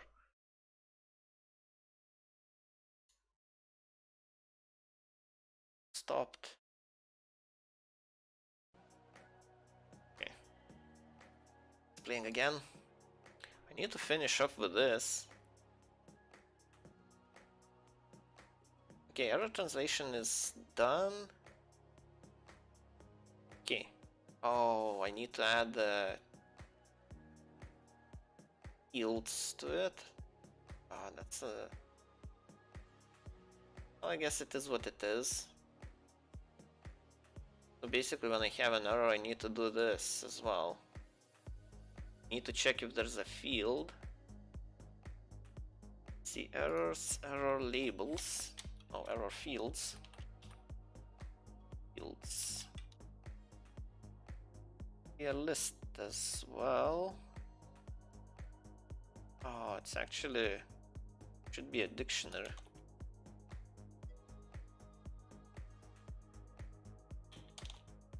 I have some plugins for NeoVim for better syntax, highlighting search tab, bar, etc. So it's not too bad. Yeah, okay, that sounds pretty cool. Well, I'm just too used to using Eclipse and I don't really... Sounds very niche. like knowing how to having an editor, a CLI editor with highlighting and plugins and so on. If I transition to my PC, my workflow won't change. I have to just change my dot files a little. What do you mean dot files?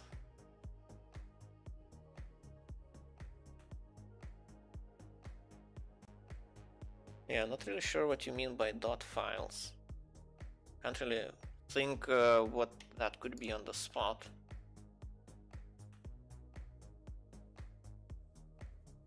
Why would you need to change anything? That would be my question. Do you post to Git? Well, I imagine, yeah, it is, since it is connected to GitHub. In Linux, most configuration is referred to as dot files, like config or cache, or use data files.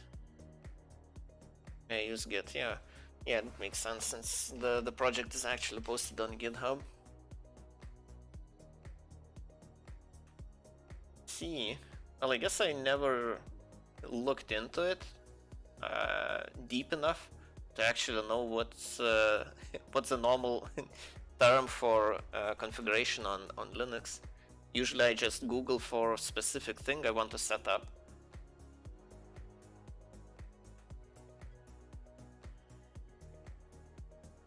Oh, I'm more of a CLI user, so yeah, okay, that makes sense.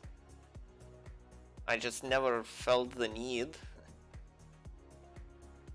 to actually learn much about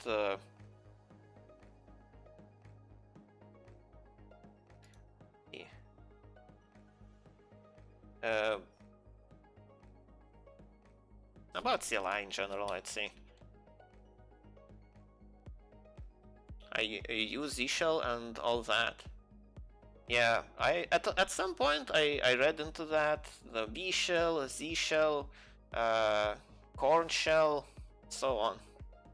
All of that was familiar to me at one point, but I just didn't see the point. That sounds extra dumb, but you know what I mean. Let's see if self context.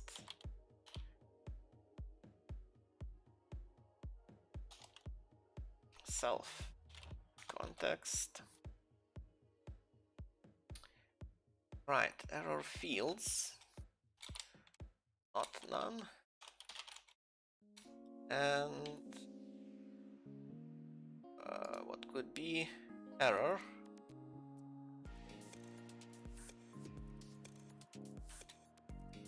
In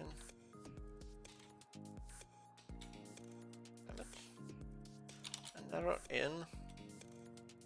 Pick something that has compatibility and community coverage and roll on right. Well, pretty much anything has a community these days. Z shell has good plugins, guides, and emulation for other shells. Well, B shell is the default as far as I know. Okay, so all I can remember from all of my, well, I don't even know how many years ago that was, but all I can remember is that B shell is basically Bash is what everyone uses, and it's available everywhere, and yeah, so that was my conclusion. Bash is the only one that actually, well, you need to know. And when you write code and when you write scripts, you basically need to make sure it runs on Bash. That's what I remember. But yeah, it's been a very long time since I actually wrote a script to be run in shell. Yes, funky alternative syntax to see like curly braces for if, while, and for statements. Yeah, that is cool. I'm not sure if is Z shell available on default. Yeah, Z shell is not actually available on Debian, for example, which is a little bit annoying. So it's something you need to install on top of it. And well, Bash is everywhere, so you know. Oh, Z shell default only on Mac. Oh, I see. Okay, that makes a lot more sense. Since I've never used the Mac, well, any Apple product. Well, Apple AirPods maybe. You know, I'm not part of that ecosystem, so yeah. So yeah, I guess it makes sense then why it still has active development, larger than, let's say, other shells, more obscure ones.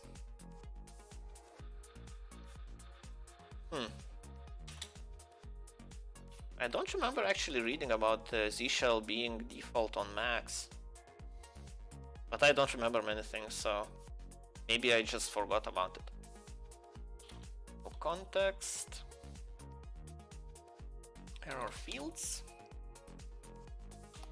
do this, errors equals,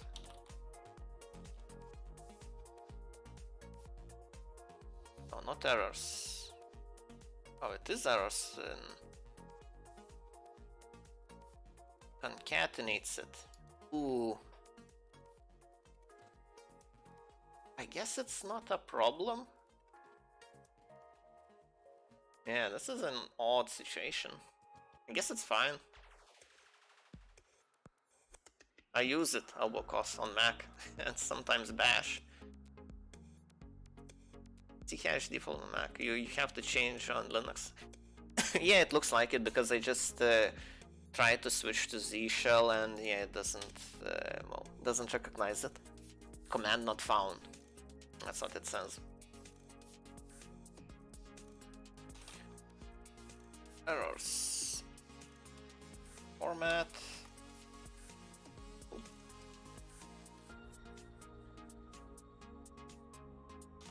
And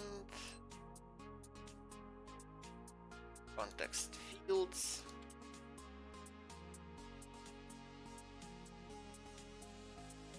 Error. Like this. This should be fine. Hopefully it is. My favorite syntax in Z shell are arrays. What's different about arrays in Z shell then? I don't even know what how arrays look in C shell. Oh, B shell. Bash. Arrays are defined as, I guess, in brackets. Oh, you can do array plus equal. Okay, that looks that's very similar syntax from programming. Yeah, I see why you would I would like that as well. Yeah, I remember writing scripts in Bash, and yeah, it was quite painful. But that was a very long time ago, when I was working at IBM. I don't remember what was the purpose of that script.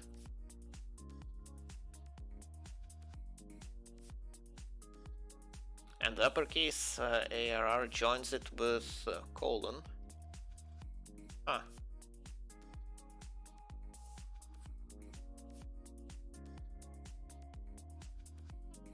Well, that's cool, I guess. Why do you need a colon? Yeah, nice. Sounds like a very odd behavior.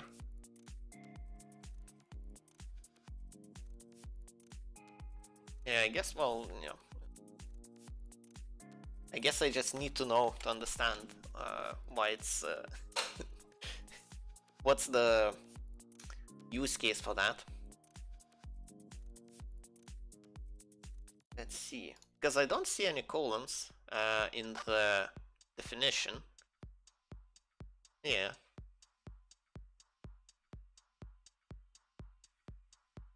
Yeah, where's the colon? That's what I don't understand.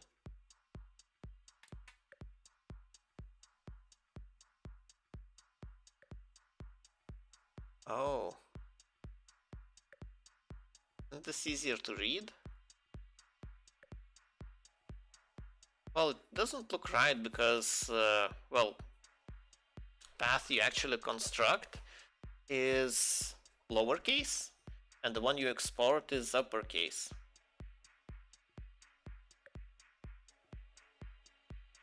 So I guess what you mean is if you use it in lowercase, it basically exports it as a string separated with columns. Yes, the lowercase form is an array form, uppercase form is a string join form. Oh, okay. Okay, that makes more sense. Okay. Because the original definition, I didn't get it from your original definition. That's my bad. Yeah, that's definitely. Yeah, I see the utility in that. Okay, it gets the success claiming.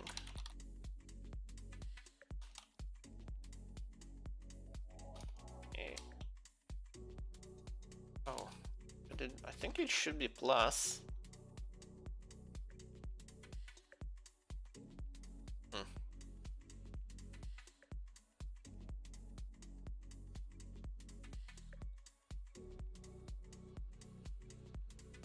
Claimed bots.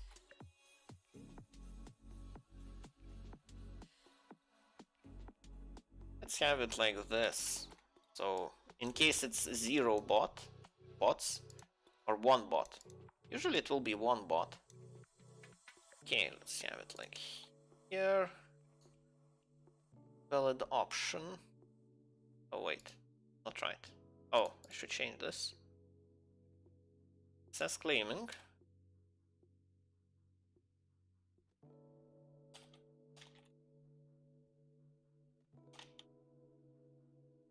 Claiming bot. Right. And now,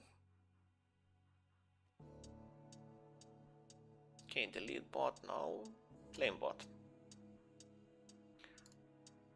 This, that's an error, which is not an error.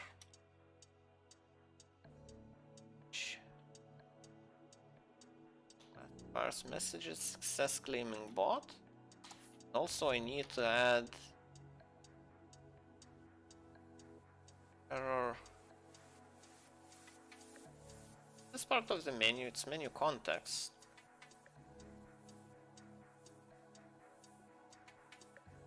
Yeah, context, that's what I want. New context, error. Yeah, I doubt it will realize what it is. Error fields will be the dictionary. This is the key. The value is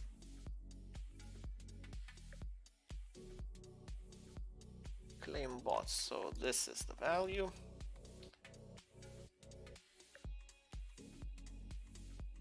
Number of bots. Let's just call it bots. Number of bots. I'll just have it as string. Right. So what I hope is to get a message saying that X amount of bots have been claimed successfully.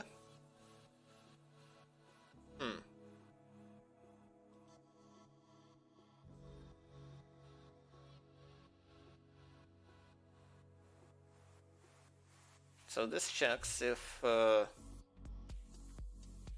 just the length. I need a test webhook. Guess it doesn't really matter. It doesn't check anything else. Make it 120 characters long. 120.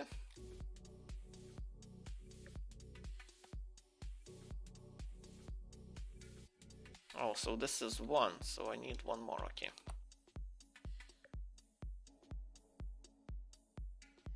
Have it in comments. Right. So if all of this, well, if I didn't, well, that's very unlikely if I didn't do a mistake.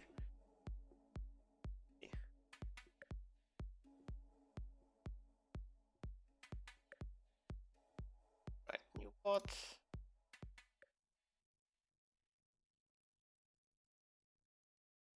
Yeah, I guess I wanna see what errors I get. Well, I guess that's what I will find out. Hopefully I don't get any errors. This claim bot. Okay. This. Oh. My webhook is not a valid webhook. Okay, let's do it like this.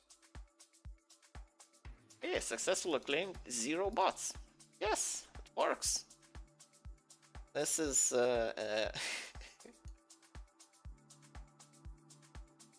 well, I guess people will know why this plus is here. Right. So how can I actually... Okay, so this is a valid webhook. So it has to be one shorter.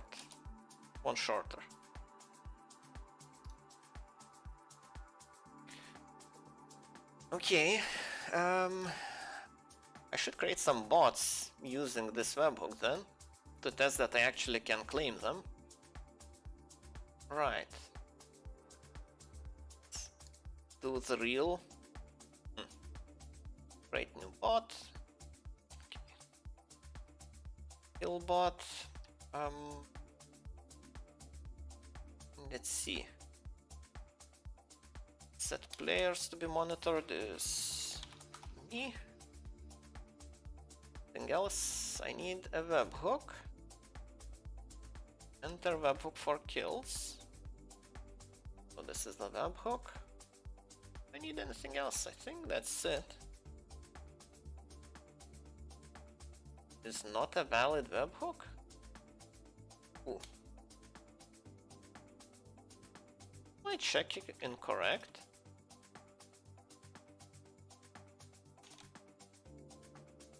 Okay, so it actually works. So somehow this is not correct.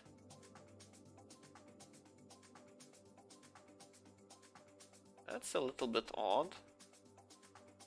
Okay, let's look at the spaghetti code. Claim bot. Oh, so this is validate bot.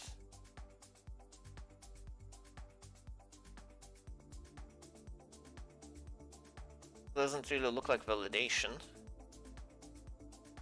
I guess this is just checks if everything is filled out. What about webhooks?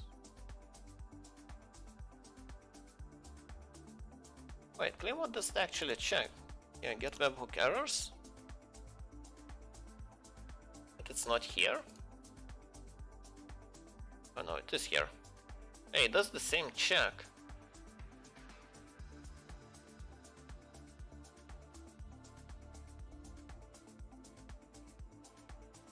Well, except it's reverse, because I check if it's...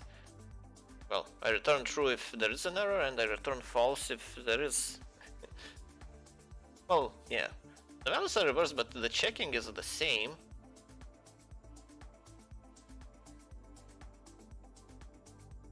So why is it one off in one case but not the other?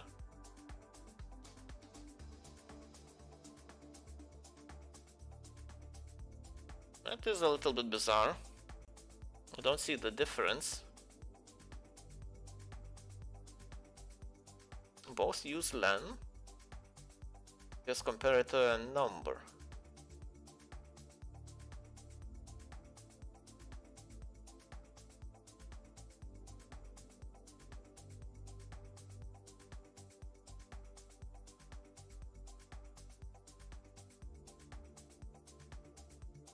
This is a little bit odd, if not webhook. So I guess this checks if it's not null. Not sure why it's even here, what it does.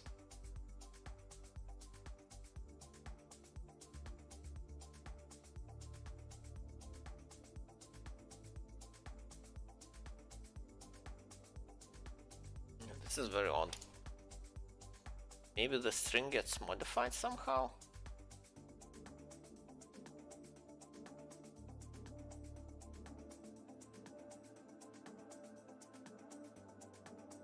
Yeah, this is...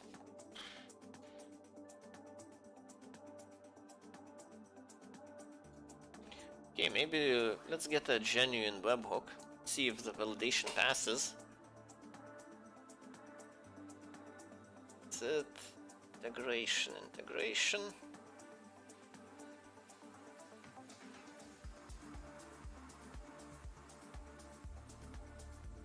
Is it actually moved somewhere?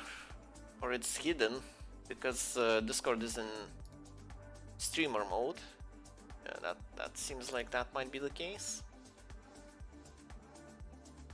At server, integrations, webhooks, view webhooks. Let's use this test webhook. Okay.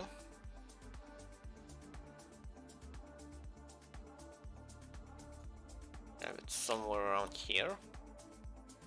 Yeah, it is actually long. Well, this is it has different start. Maybe this check is just wrong. Okay, the bots. Let's have it separately. Right.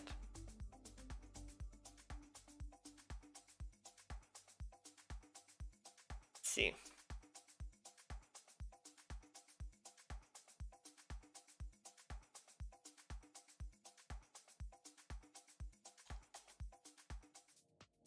Yeah, it's not a valid webhook, even though it is a legit webhook. That's very odd. How is it one off? Have any other breakpoints? Nope. Yeah, this is bizarre.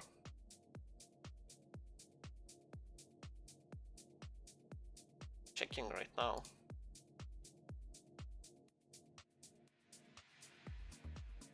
Oh, I guess it's part of the definition. Okay. Place a breakpoint. Bots, claim bot. Here.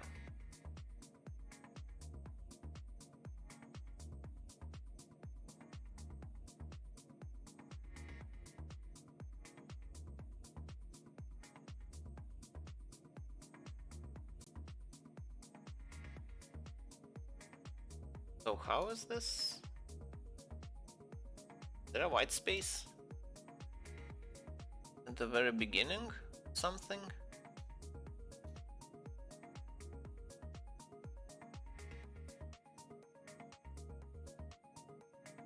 Yeah, I think it might be.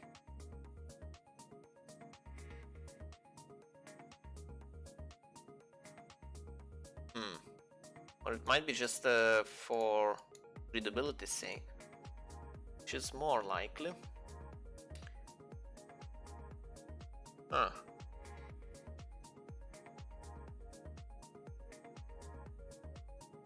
I guess before I check, I should trim the input. Let's see. It's trim. Don't remember. What? Valid webhook.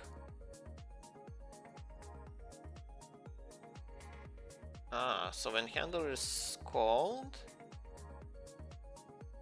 custom input handler, which is here.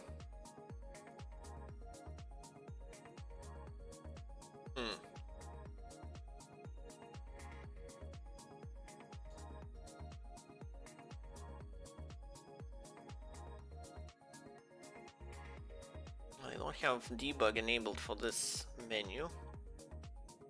do that. Bug. So it doesn't really matter. But here, when I call the handle, I will actually trim the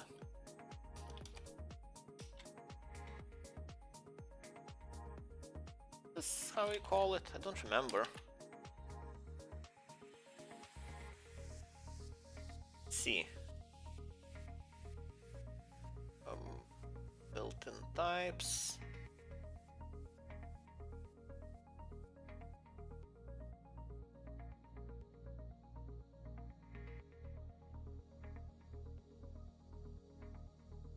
Oh, this is the same. Okay. Binary.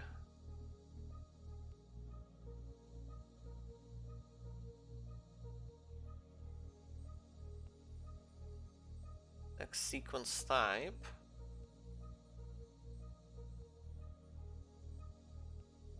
Okay, let's look at the built-in methods. Maybe it's not defined as part of a string.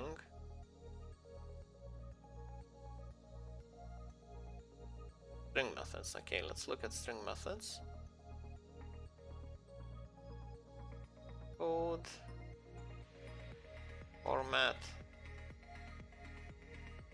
See if there's trim.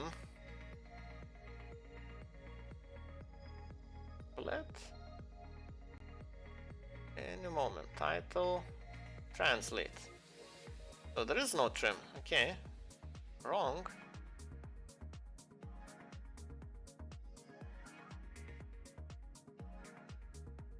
Just replace partition lower. I remember there is a method for trimming.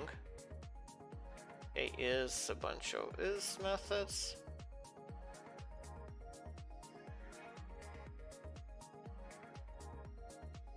Okay, maybe it's just a built-in method. Oh, it must be. Built-in functions.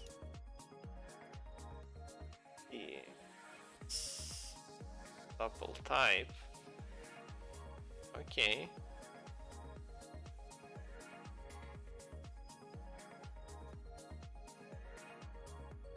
Huh.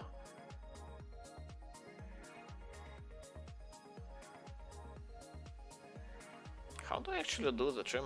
Pretty sure in the spaghetti coders I do the trimming at some point. On message.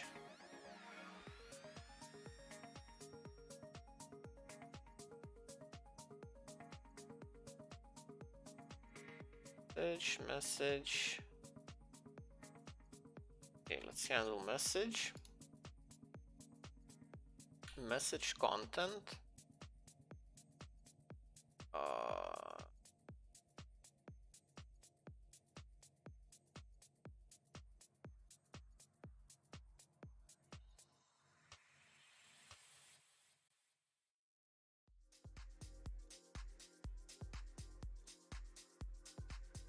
Yeah, like my memory is failing me. How do you actually trim? Python trim string. Strip. Damn it. Okay. Yep. Built-in functions. I imagine this is one of them. No, actually. So it's part of string.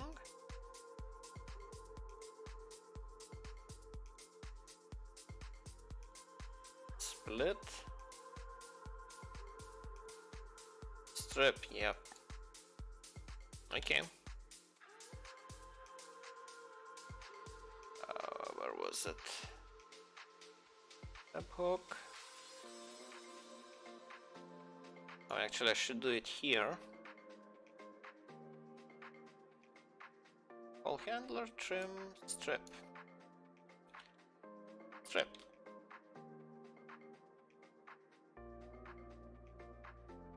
hopefully that will change something. Probably not.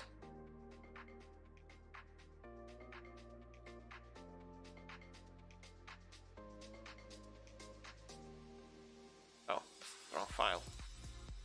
Right.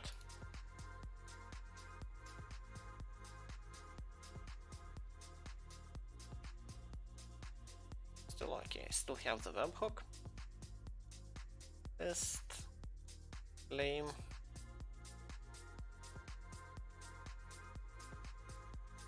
Okay, it is invalid. Okay, should have helper.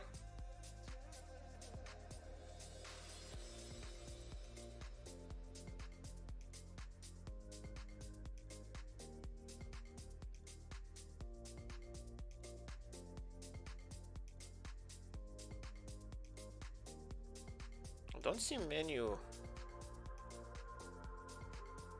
output.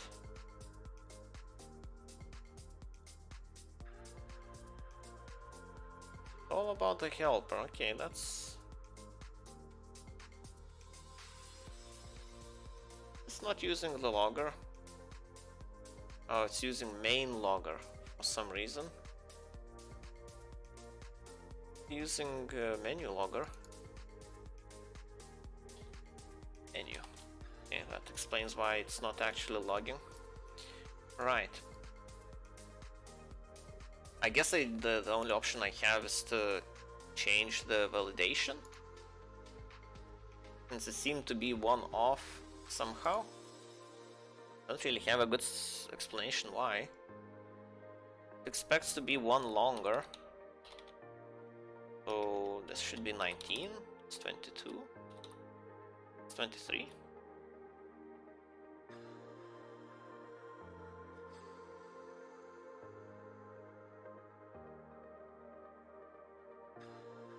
Okay. Try again, I guess.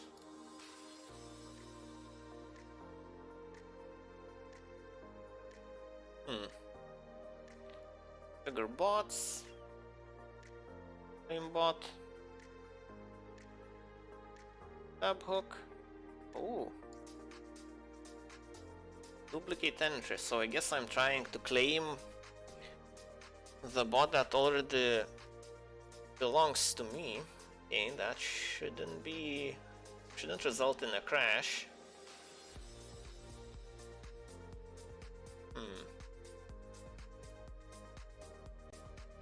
Protocol connections. Cursor. Oh.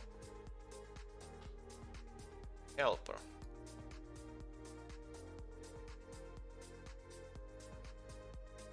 Oh, so it creates an entry, integrity error. And I get integrity error. Duplicate entry. I should log a warning.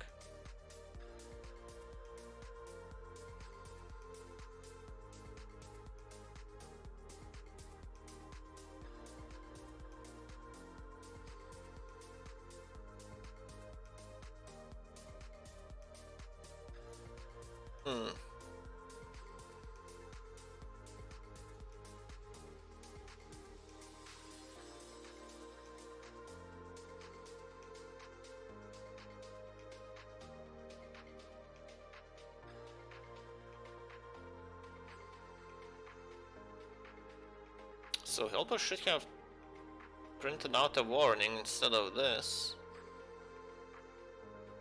And why didn't it? Event manager.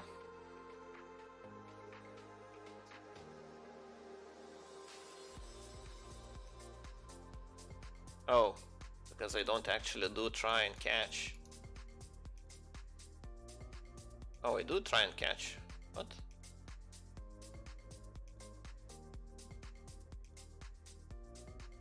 Aimbot.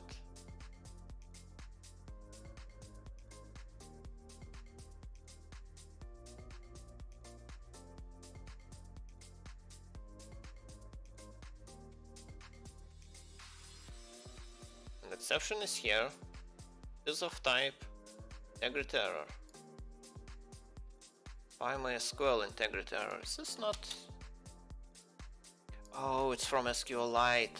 I imported the wrong library. Yeah, integrity error. Okay, my bad.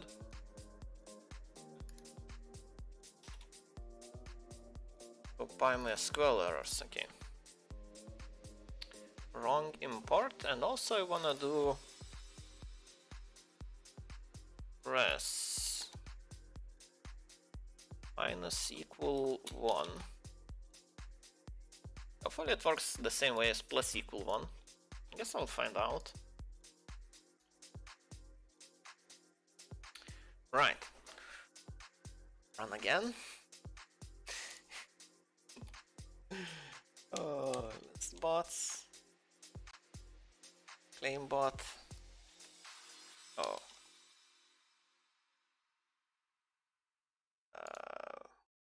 One, I guess.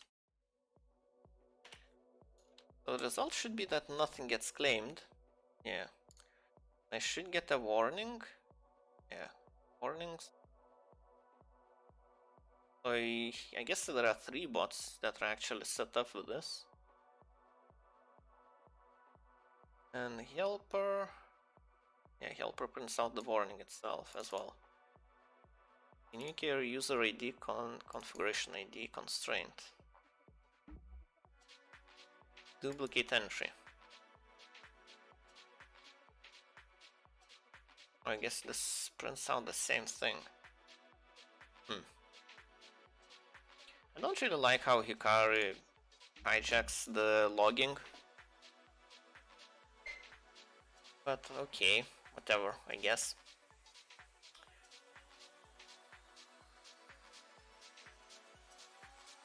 Okay, so to test how it works properly, I guess the bot I used... Oh, actually it's set up with the wrong... Oh, actually, it's not.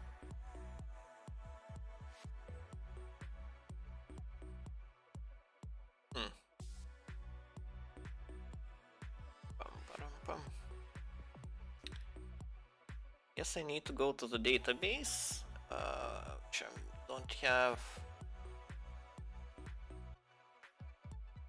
What's its name? MySQL Workbench. Let's see, this is the one. Right. Tables.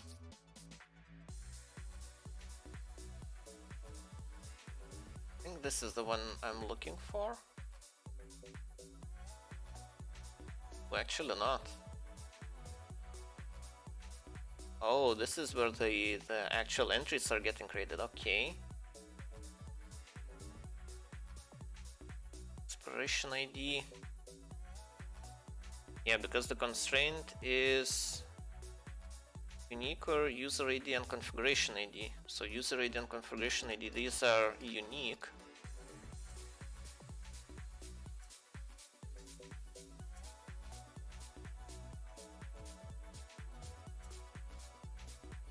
So if I look,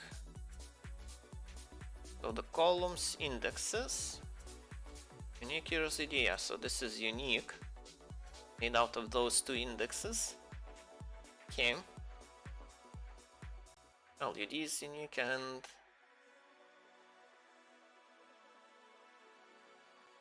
right.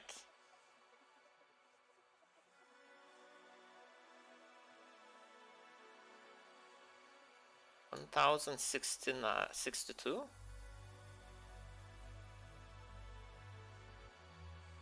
What is that?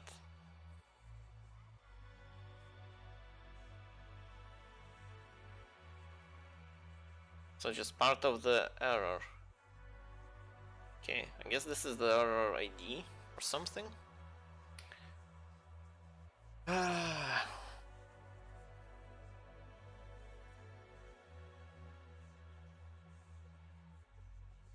I guess first of all I need to claim, well, to select the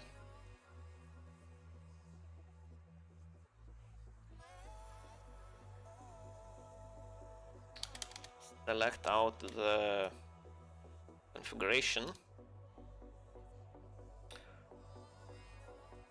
for a webhook equal to this.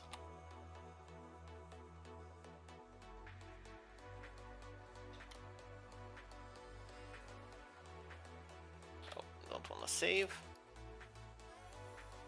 Actions. I think equal is right. I think it wants it to be in quotes. Oh, and this should have a semicolon. Right, so I have an ID 74,000. Right.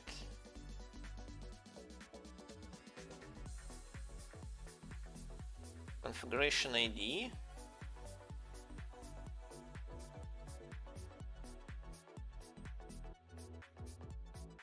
Oh, so every is just whatever is set up. Okay.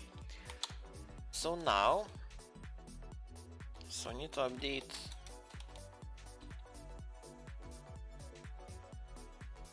user configurations.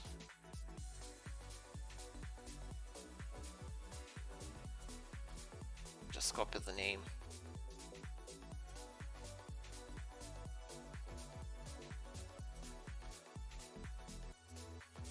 I guess I just can't really just copy the name. Okay. That's a lot of errors.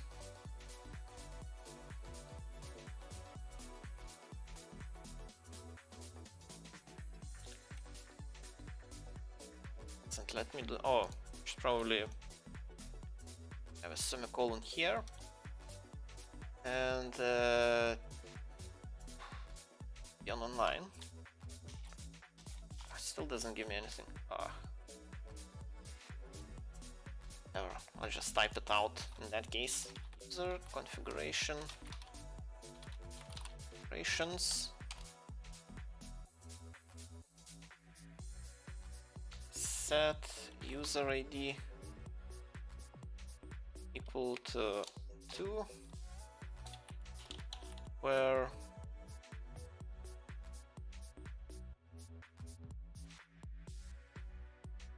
configuration ID equal to 74859. Let's have this open just in case.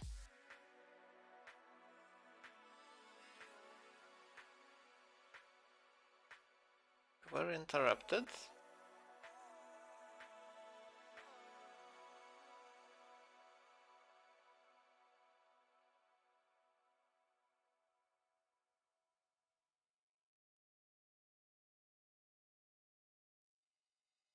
This makes it a little bit easier.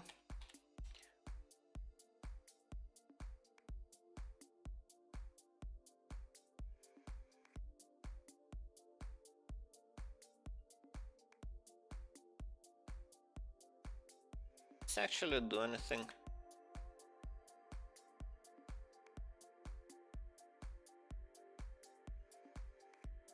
Select from configurations where configuration ID this. User ID is 3, so this doesn't work. We're interrupted.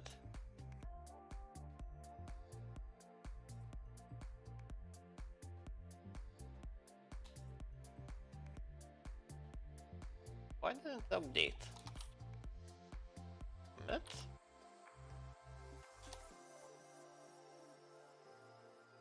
We're interrupted.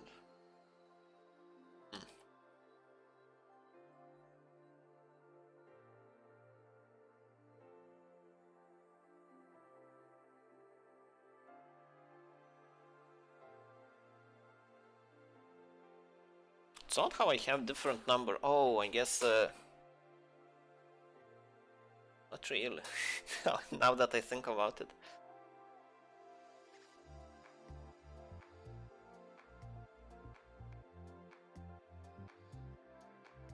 How can there be more configurations than mappings to the users.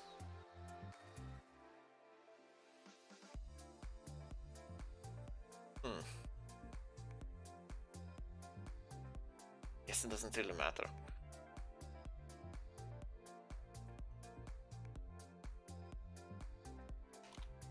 Isn't like that it's just a number. Interrupted. Quite annoying that it doesn't actually give me what was the issue.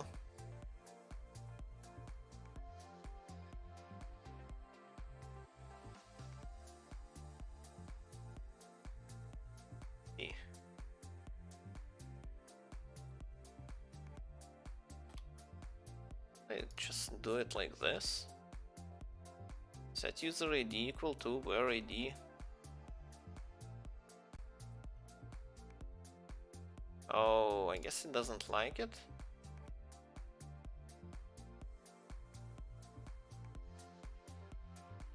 There was an error.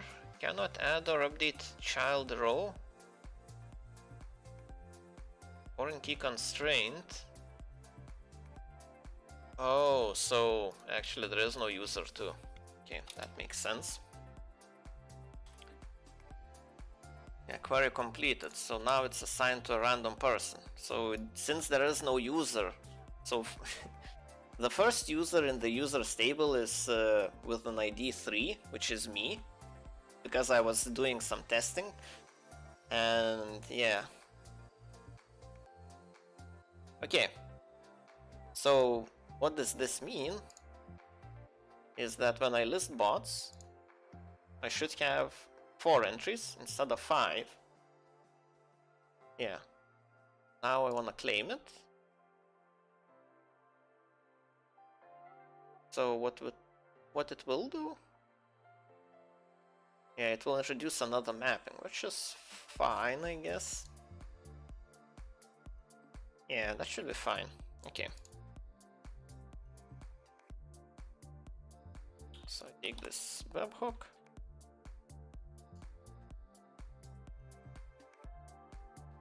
Yeah, so successfully claimed 1 bot. Okay.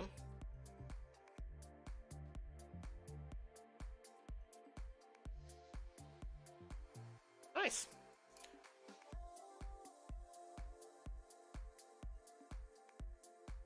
So the one that's been added, Billbot, expires on 31st. I think this is the one. Well, it doesn't really work. Yeah, won't do anything for now. My crash, yeah, it did crash. That part is not implemented yet. Oh, but what is implemented? Okay, it's completely broken. Right, but what is implemented is delete statement. I can go and delete that one.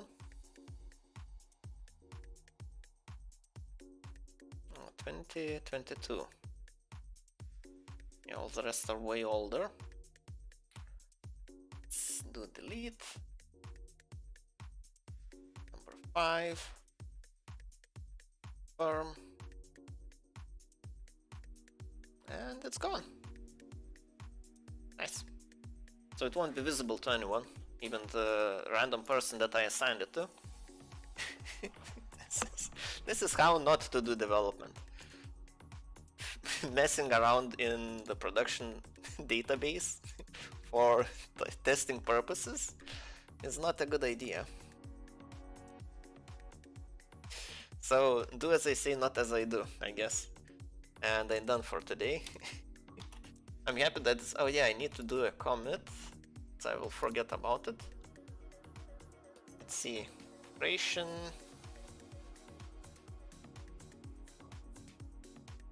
commit. Yeah, it's gonna be, yeah, to add this to the index. Anything else? Oh, the translations, I forgot about the translations, damn it. Let's do the translations, because if I don't do it now, I will never do it. Why was this changed? Oh, it had dot at the end for no reason. Okay. So English claim bot is the new. There should be more changes. Errors. So I added a new error.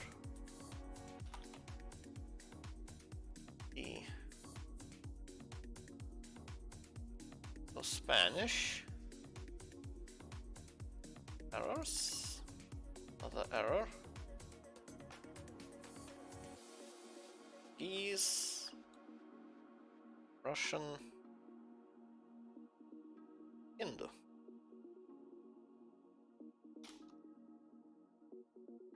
How to translate it? Actually,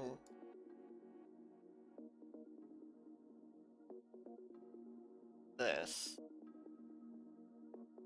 Yeah, I have no idea how the translation will look. Translate google.com. Param.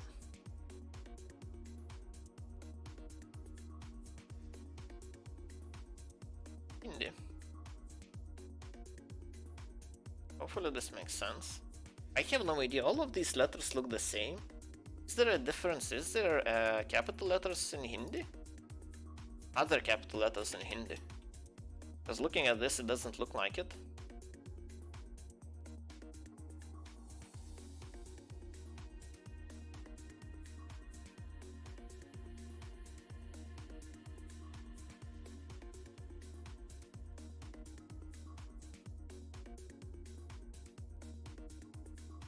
Russian.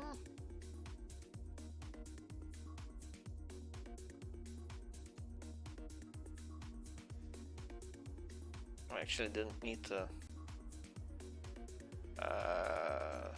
Russian.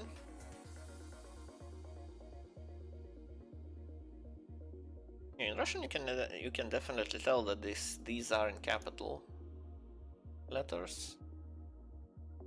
Right.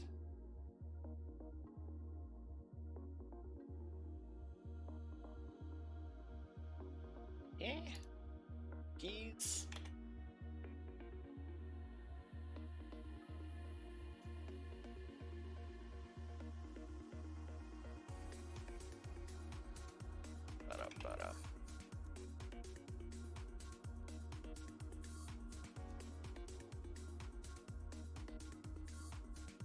And Spanish.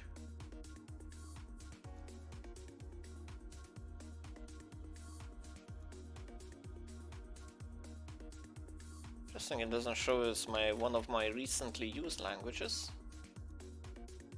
This.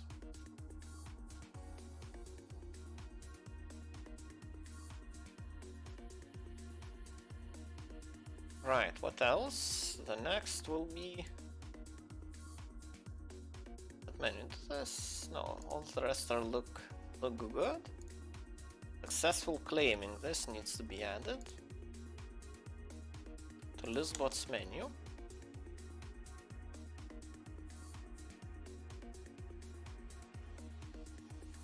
Successful claiming.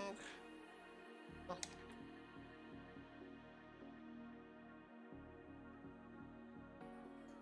Bots menu. Okay.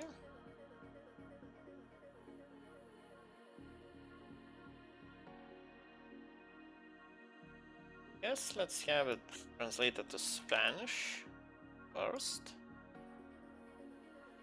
Oh, that's since that language is already. I'm not sure this form in brackets will translate all that well.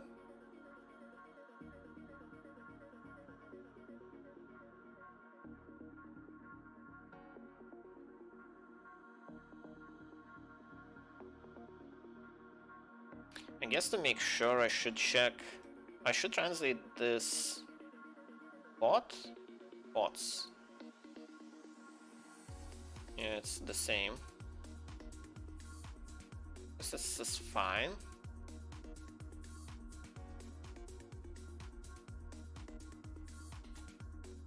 Russian. It definitely will be different. Oh, it actually knows what I mean by this. Oh. Okay, Google Translate is quite sophisticated. Last is Hindi. I guess it will know. Ah, not in Hindi, I guess.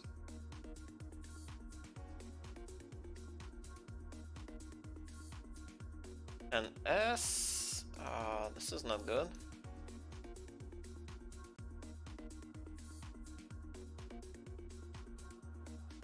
Bot and bots.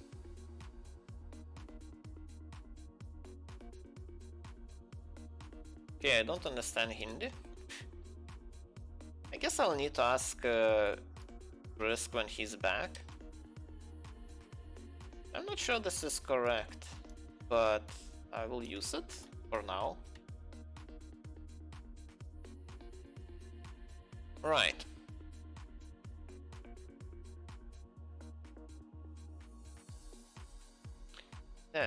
Next comes, I think, the ClaimBot menu. Yep, this whole thing.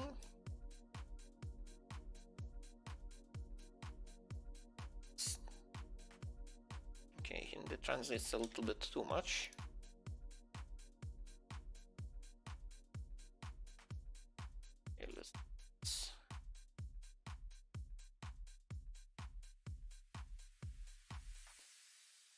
Okay, I guess it comes after delete bots. Yeah.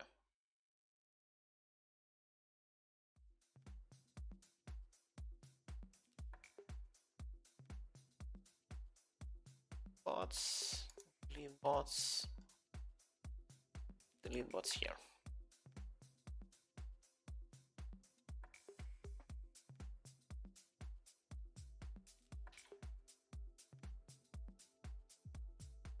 Bot.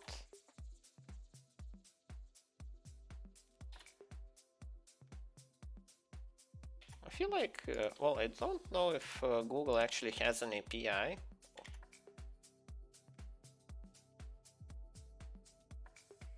be quite cool if they did.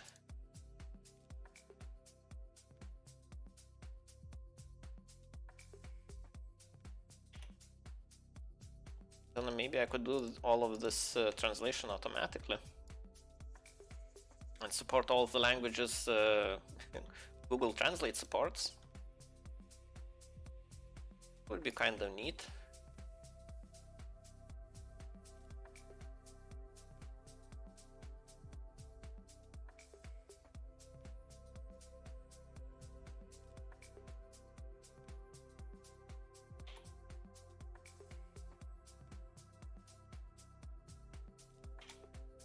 Right. ClaimBot.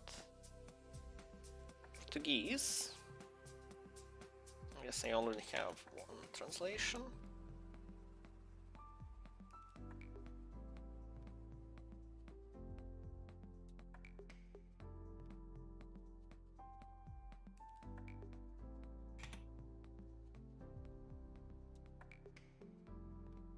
The car.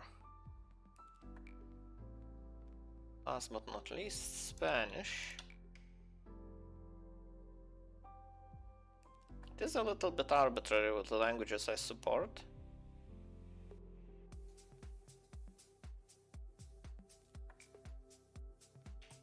I did it like more as an exercise in localization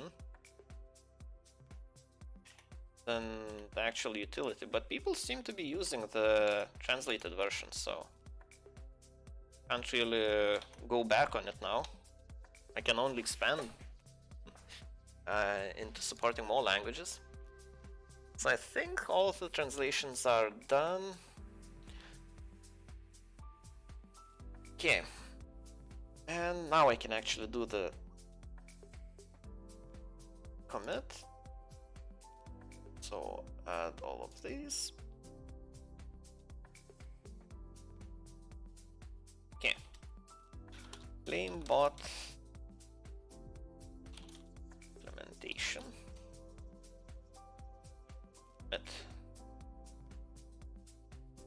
Nice. Now I'm actually done. Okay. Yeah, I guess I'll be back tomorrow morning. So won't be streaming this evening though. That's what I meant. And tomorrow, I guess the next thing I need to implement is the extend option.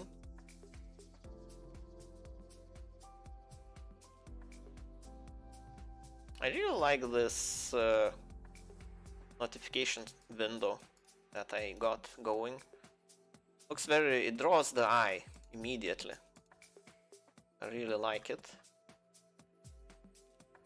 Like, it's not something like, everything is kind of important, but this definitely stands out, which I really like. Especially when it's a red error. It's very obvious what's that it's more important than the rest. I'm still baffled why the string length comparison seems to change from one version to another. Oh well, doesn't really matter, I guess. Well, okay, in any case, I'm done.